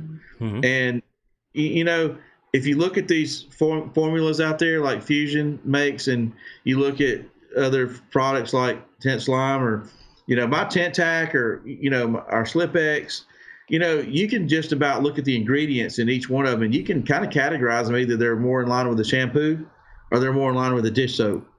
And so I would say Fusion's more in line with a dish soap, formula. And, dish soaps have their own properties to them, that, give the experience of installing a film a certain characteristics. And if you tried to use Dawn or some type of Joy and you wanted to use Fusion, I would say there'd be a lot of similarities in those products. And, drying agent, I mean, there's alcohol in dish soaps, but they, I would think Fusion takes out the unnecessary additives like degreasers and stuff like that, right, that aren't necessary, but only leaves the type of ingredients that we do use and we know works. And of course, the Tint Tack that we sell, or maybe the Film On, those are dish soap type products, and they're really mild, and it usually takes more to get the slip that you need. And the dish soaps are usually more concentrated, and they tend to make the glue a little more aggressive. You probably wouldn't you like a dish soap on a real aggressive film in the summertime. You probably would use it more in the wintertime, and shampoos would be what you'd use in the summertime, because they're less aggressive. They make the glue less aggressive. There's no alcohol in a lot of those shampoo formulas. But a drying agent, I bring up alcohol because alcohol is a adhesive promoter. Mm-hmm. If you really want to kick up your adhesive and make it grab the glass quicker and shorten that time span, put some alcohol in there and you'll get that. Yep. When the film's made, they mix it with solvent, the glue. They mix it with solvent. They thin it out. They spray it onto the window film. And then that solvent has to go through an oven/blower to evaporate it back off to get it back to just raw glue. And if they ever leave any solvent trapped in the lamination process, that's a formula for disaster when you see premature film failures and, they have trouble with, either the film's not sticking to the glass properly or the glue. Wait, no, the glue's not sticking to the glass properly, or the glue's not sticking to the substrate properly. Right. So when you look at a failure, you want to see if the film's coming away from the glass, or away from the glue, or if the glue's still in the glass. You know what I'm saying? Because there's two surfaces there. Yep. The glue's there to hold two different surfaces. You got to note which side the glue, which side gave up. Yeah, which side gave up. Exactly. So, drying agent. I think also sometimes if you just squeegee properly with any one of these types of, if you just, use the right amount of pressure and push the water out. The water's your enemy after you're done with it. Right. It's your friend in the beginning, then it's your enemy. Then you want to get it out. If you get it out really, really good, you don't really have that many problems with it. If you just kind of lint wrist it, and it's still thick in there, and maybe it's winter time, or you live up north and you let it get outside and it freezes, you got a lot of problems, that prolong the curing period, cause customers to get angry. They want to cuss you out. They want you to redo it right then the next day because it just looks like crap and it's not going away. And here we go. So I think I would put more emphasis on technique than I would be just putting alcohol in my solution, if that's my 2 cents. That makes a lot of sense, even more than 2. Tin Man Chris said, Eric, you look like you're either tired as hell or you smoked a fat blunt before the video. So here's the secret behind my sleepy eyes. First of all, I feel like, I'm always a little bit tired, but the real cause of my eyes kind of doing like this is because I really want to have good lighting in the video, and it's super dark where I'm at. So I have these super bright filming lights facing. Yeah, I have these lights like literally facing me, so they're like makeup lights, but they're for filming. So I have I'm looking into bright lights, and I don't know how professional actors and so on deal with that, but sitting here I just end up squinting because it's so bright, and then I try to remind myself keep your eyes open because you can't squint, but it's the light. Just get that fatigue going. And your lighting looks really good. I was curious if you just happen to have good lighting in the room, because you don't quite have.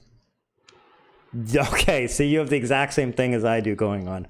Yeah. Except you might have yours positioned a little better because I'm looking at them Anyway, Chick Simi said, how do you combat cars from Matrix when the film starts peeling away 5 minutes after install? I use a hard squeegee, but should I add alcohol too? That's we could talk a long time about that topic. I could throw ideas at you. I'm not going to say I know the answer. I can make it, 100%. Alcohol should help. The answer, what's that? Alcohol should definitely help. Well, a little bit of alcohol is an adhesive promoter. Yeah. And it will make the glue more aggressive. Prep is the first thing that you start with, and I could make a long story out of this, but I talked about low surface tension cleaners. A lot of people don't know what that means. I didn't know what it meant, but water has a tendency to bead up. If you've ever put a drop of water on a wax car, bead up, and the reason it beads up is because there's surface tension. There's a downward force in the positive and negative charges that are made up in the water. And there's more downward force, from the charges. I'm going to leave it at that. Alcohol has zero surface tension. There's no downward force. If you try to put a drop of alcohol on the hood of a car that's been waxed, it won't beat up. It flattens out. So if you use zero surface tension cleaners that basically have alcohol in them, and you add surfactants or soaps to that, you can really get into the pores of the glass because of that feature to clean better. And by cleaning the surface appropriately with friction, with the right surfactants that you deliver into the pores and cracks to get out the grease, grime, oil. So, it makes a better bonding surface. And on these matrix dots, sometimes I even rough them up a little bit. Depends on what car they are and, what kind of coatings on them. I mean, sometimes they need to be rough to actually get the glue something to actually bond to, or get something that's coating them off, or some chemical off of them. And I've even seen, dirt off, X100 is a real acidic type prep. solution that's really good it kind of etches the some of those surfaces and helps out a lot. Even David DeRocha has a lot of experience with X100, in water, just installing back windows on that are notorious for the peanut fingers. He actually commented with X100. Okay, yeah, I don't see the comments, but David, that comes to mind because he's had a lot of favorable results using that strategy, which I thought was quite ingenious. I'm mad I didn't think about it, but he turned me onto that. But on the pH scale, if you measure the X100, it's a 2. 2 is very acidic. 7 is neutral. So 2 is pretty acidic. So it's enough to, if you do it concentrated, it'll bite. Linmar manufactures it. They have it manufactured. So those guys know what they're doing. So they wouldn't recommend it as well. So I don't know if I could keep going on, but sometimes the films, we sold films that had a type of adhesive technology where the bonding time was longer than on like a dyed film, a domestic dyed film. If you were to take a square of our old technology, just a square, put it on your shot glass, and right beside it, put the dyed film on there, and then take a stopwatch and time it. Wait about 15 minutes. You could go to the dyed film with this high molecular weight acrylic, and you could pull it and it would go, and all the glue would stay on the glass and the film will come off. And you go to our film and it just like comes off. The glue. So what happened is our glue system, the old glue system, not the new, the old, took 4 times longer to actually begin the bonding process to the glass than the other glue technology. And because of the prolonged technology in the glue, that would create a formula for film to peel off the glass prematurely, especially in the summertime when you put our film on, or a film like ours that had a slower bonding process. Okay, and everything seems great. Nothing's peeling at the moment. So you roll it outside from an air-conditioned shop usually, and then boom, it's exposed to the sun. It heats up like that. All that energy is absorbed into that glass. That glass is getting hot, hot, hot, hot. And then all of a sudden, that little thin layer of water that's there is evaporating. It's gone. And the glue hadn't even bonded yet, so it starts to peel off. And it frustrated the mess out of some tenders that had a setup like that. And they would just quit buying our film. They'd go back to a film they could put on, and before they rolled it out the door, it was already starting the bonding process. Therefore, it didn't roll off. Right. So that was one of the huge improvements that we made for this country, with this foreign glue technology before we actually changed it. We said, why don't we shorten the bonding process? We went to the nanopolymer PhD guys and said, you got to do something. And they said, oh, no problem. How long you want it to take? And we said, we'll show you our competition's film, and we want it to be the same, amount of time to bond. Oh, no problem. That was just a change of the formula. I don't know what they did. I don't know what they did. So the next time we got film, it was like, man, this stuff's sticking quick, And then people were like, man, I've been mixing my slip solutions this way, and now it's sticking too soon. So we had to totally readjust everybody. But now that we got this new glue system, that's not even a, that was another phase of technology that we went through before we got to where we are now. Maybe that answered the question. That maybe there are some films, the bonding process may be the culprit, maybe not the prep. Just so many things you could look at. Yep. So a couple more questions on that subject, but before that, I want to actually wish Mike Powell a happy birthday. Today is his birthday. I think he's like 45. Who? Mike Powell. Oh, Mike. Okay, yeah. Today's his birthday. I think he's like 45 or 50. Bad joke from earlier. A good joke when Patrick executed. Bad joke when I did. But anyway, Mike, happy birthday. And thank you for watching. Thank you for all you do. I really hope you had a wonderful day. Some people sometimes you take it's just a birthday. It's just another year. It's just not, but it's nice. It's a nice day. You should take it for yourself. You should enjoy it. And I'm glad you're here for another year, and hopefully many more happy ones to come. I don't technically know Mike Powell, but I've known him from social media.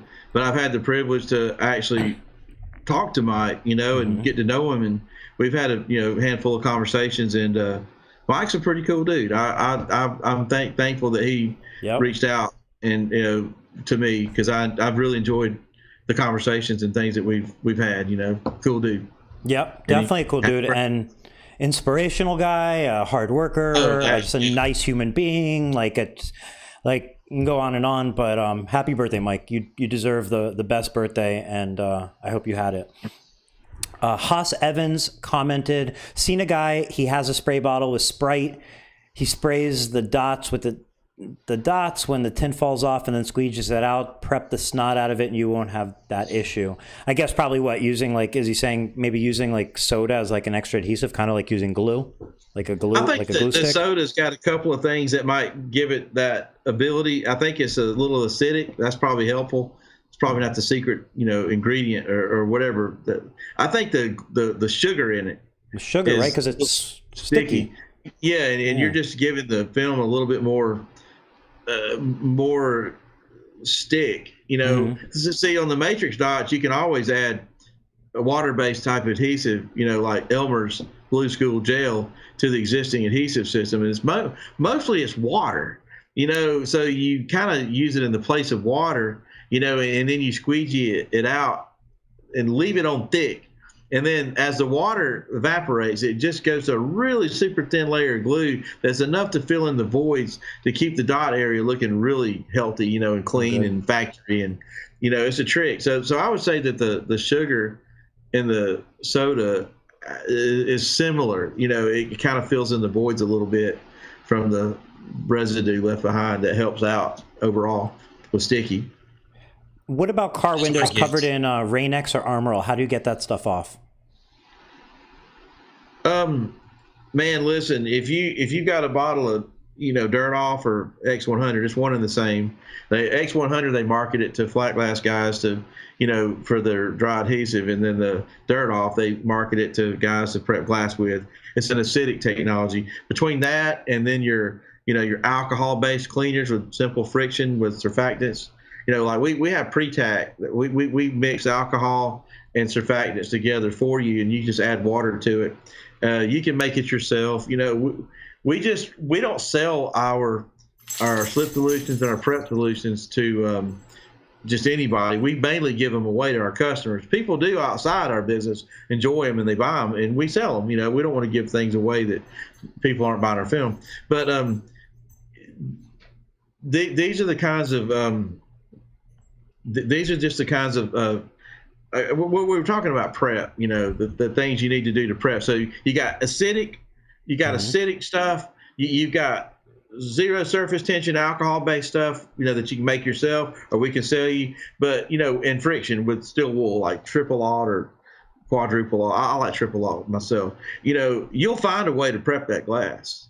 It just depends on, the question was thrown at me, what about Armor All? What about this? It depends on what it is. Different prep techniques are better at cleaning off different problems. Like hydrophobic, you can actually, you can use a chemical to get that off with, or you can actually burn it off. It's a little risky for some people to try to flash that and burn it off. But that was one of the suggestions, was burning it off. But then the concern is obviously maybe melting something nearby. Yeah. Well, just remember, you don't burn it off like you're thinking. You flash it off. If I were going to hold my arm up, and look at the hair on it, I could hold a torch to it and burn right through my skin into my bone. But that's not what we're doing. We're just taking the torch and we're just flashing it. I wouldn't even feel the heat, but it would singe every hair on my arm. So it's a flashing technique to get the whatever solvent type products on there that's causing it to be hydrophobic. You just burn it off. And I guess you gotta be careful, like on the back windows, if you go too low down to the, send something, or you gotta be careful about burning something on the headliner. You know what I'm saying? Yeah, but for sure. Yeah, that's it.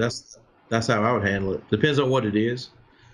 Just gotta be aware of it. You experiment with a few things, and you'll figure it out pretty quick. That's really about all I have to say to that. I mean, there's 101 things you can try, but really you're either using acidic stuff or zero surface tension stuff with surfactants, or with friction, or you're burning something off with the flame. I mean, or maybe some hydrophobic chemicals that we've seen on the market that can get it off. There's a lot of over-the-counter stuff you can buy that are made for oven cleaners and stuff like that also work with hydrophobic stuff. Just be careful of potentially damaging interior, like stuff that can drip or get on other things. Like, you just have to take that into consideration when you're coming up with that plan. Because even if it only happens to go ahead. We can make a whole nother 3-hour video just on prep, and this kind of stuff. I didn't want to get too deep into it, under the circumstances. Well, today in this video, is there anything that we haven't touched on that you wanted to touch related to carbon or anything? Not really. I think you can beat a dead horse to death, but, we really had a good video about carbon. We just talked about just surface stuff, like, not all carbon is 100% carbon. There's some companies that are mixing dyes and pigments with their carbon. It's good to know what those are. And I talked about pricing of carbon. If you're getting a carbon that's like too good to be true, that's $100 cheaper than some of the leading brands, they're either economy carbons or they're probably coming out of China, and I'd be real careful, really know what you're getting into, or maybe know your business model, and that might be a great product for you. We just, as far as giving my company props on the the advanced carbon technology that we have, this kind of made its way into the dyed film, encroached into the dyed film world. Prices are merging together, shrinkability, the bonding primers that we have that never you have to mess with glue anymore. We've covered a lot of stuff. There was just a lot of confusion about carbon and where it comes from. If somebody's trying to sell it, it's usually not native to the United States market. It's it could be told, you could be told that it's made in USA, but it's really not. We talked about a lot of dyed films have the name carbon that have no carbon in them whatsoever. Don't fall victim to that. Just, be aware of the fact that it's a great dyed film, maybe, but it's just got a carbon name. I'm just recapping, stuff. We talked about, carbon ceramics versus dyed ceramics. And we talked about the IR numbers are almost all the same in the dyed film ceramic lineups, but on the carbon ceramics, they increase as the film gets darker. We talked about sort of the difference between pigments and dye. Pigments are, I don't know if we really touched on that much. I had some notes, but pigments, I don't want to get scientific. I was trying to go down that road, but I decided not to. But pigments can be mixed with carbons, and so can dyes, and they're different. I think I pretty much kind of did a summary, on everything we meant to talk about. But my goal was to keep so many window film installers from being confused, about the carbon technologies, and to know maybe where they come from or how they're made, and maybe kind of help people know what questions to ask, and maybe steer away from people that aren't forthcoming and maybe won't tell you where their films are made or what country they came from, or understand that testing them and accelerated weatherable testing only just proves that they don't fade and change colors, but it doesn't really tell us anything about the glues. That's the Achilles heel in most films, and you generally have to look at these films as they perform in the field over time to really get an idea of what they're going to do. We talked about the performance of carbon versus dye. I think we talked about how if it was a sunscreen, these carbons would be more like a SPF of 60 to 80, and the dyed films would be more like a 15. They're just going to, stop energy from getting through to the other side, which would certainly offer a lot of protection for you, more so than dye can do by itself. So there's a sales advantage. We talked about the marketing of the carbon, over dye, that gives you a lot more leverage and, a lot more room for, fighting that battle, on that sales floor, between you and a customer. And to me, that's what stands out the most, really, is just the sales advantage that it's giving you as a tin shop. You're able to get ahead of it. You're able to differentiate yourself from from your competitors, and there's no longer, it sounds like, any sort of downside to it. It's just, quality film and a differentiator. And it's really all about being a little different and about kind of staying ahead of things and so on. In all fairness, we talked about dyed films too. We distinguished that some of these, Gen 4 technologies that are coming from the source, of where they're actually dyed are some of the most stable, beautiful films in the world that anybody would enjoy installing. But we also maybe hit on the fact that there are other dyed films out there that could be coming from other sources that may have dye in the polyester, that may have dye in the glues that are going to be typically more economy, type products. Just like there's economy versions of carbon out there, there's economy versions of dyed film out there, and again, all this stuff boils down to, who you buying it from. Will they, how much information will they share with you? What country does it come from? Or, is it, will they answer basic questions? Is it deep dyed technology, or where's the dye? Is there dye in it at all? Is there carbon in it? Is the carbon mixed with pigment? Is it mixed with dye? Yep. Is it from China? Is it, where'd it come from? Sure. And like we said earlier, that's the case with every film, every technology. You still need to know where it comes from. It's not about what they call it or what it's made of. It's more than that. So, yep. And I urge people to steer clear of the marketing, because that's that'll really, if you don't have all this base knowledge, which I mean, not everybody does. Sure. You can get caught up in the marketing side of a film and really not know what you have. I see so many people, look at a price and the marketing, and they use the film for 2 to 3 years, and then they find out there's bad decision, and then they go to the next company and they make the same mistake all over again. And a lot of these mistakes are very preventable. If you learn about the difference between Gen 3 and Gen 4, or, is your materials weatherable, non-weatherable? There's lots of questions. I mean, I don't know how much information you can pull out of your source, but if you feel like they're hiding from you and they're not being, we can't share that. That's a secret. That's like going to a car dealership and asking back questions about this truck you're trying to buy, and they start saying they can't tell you and all that's a secret. Say, okay, then, thank you. I'll go somewhere that's not going to be a secret.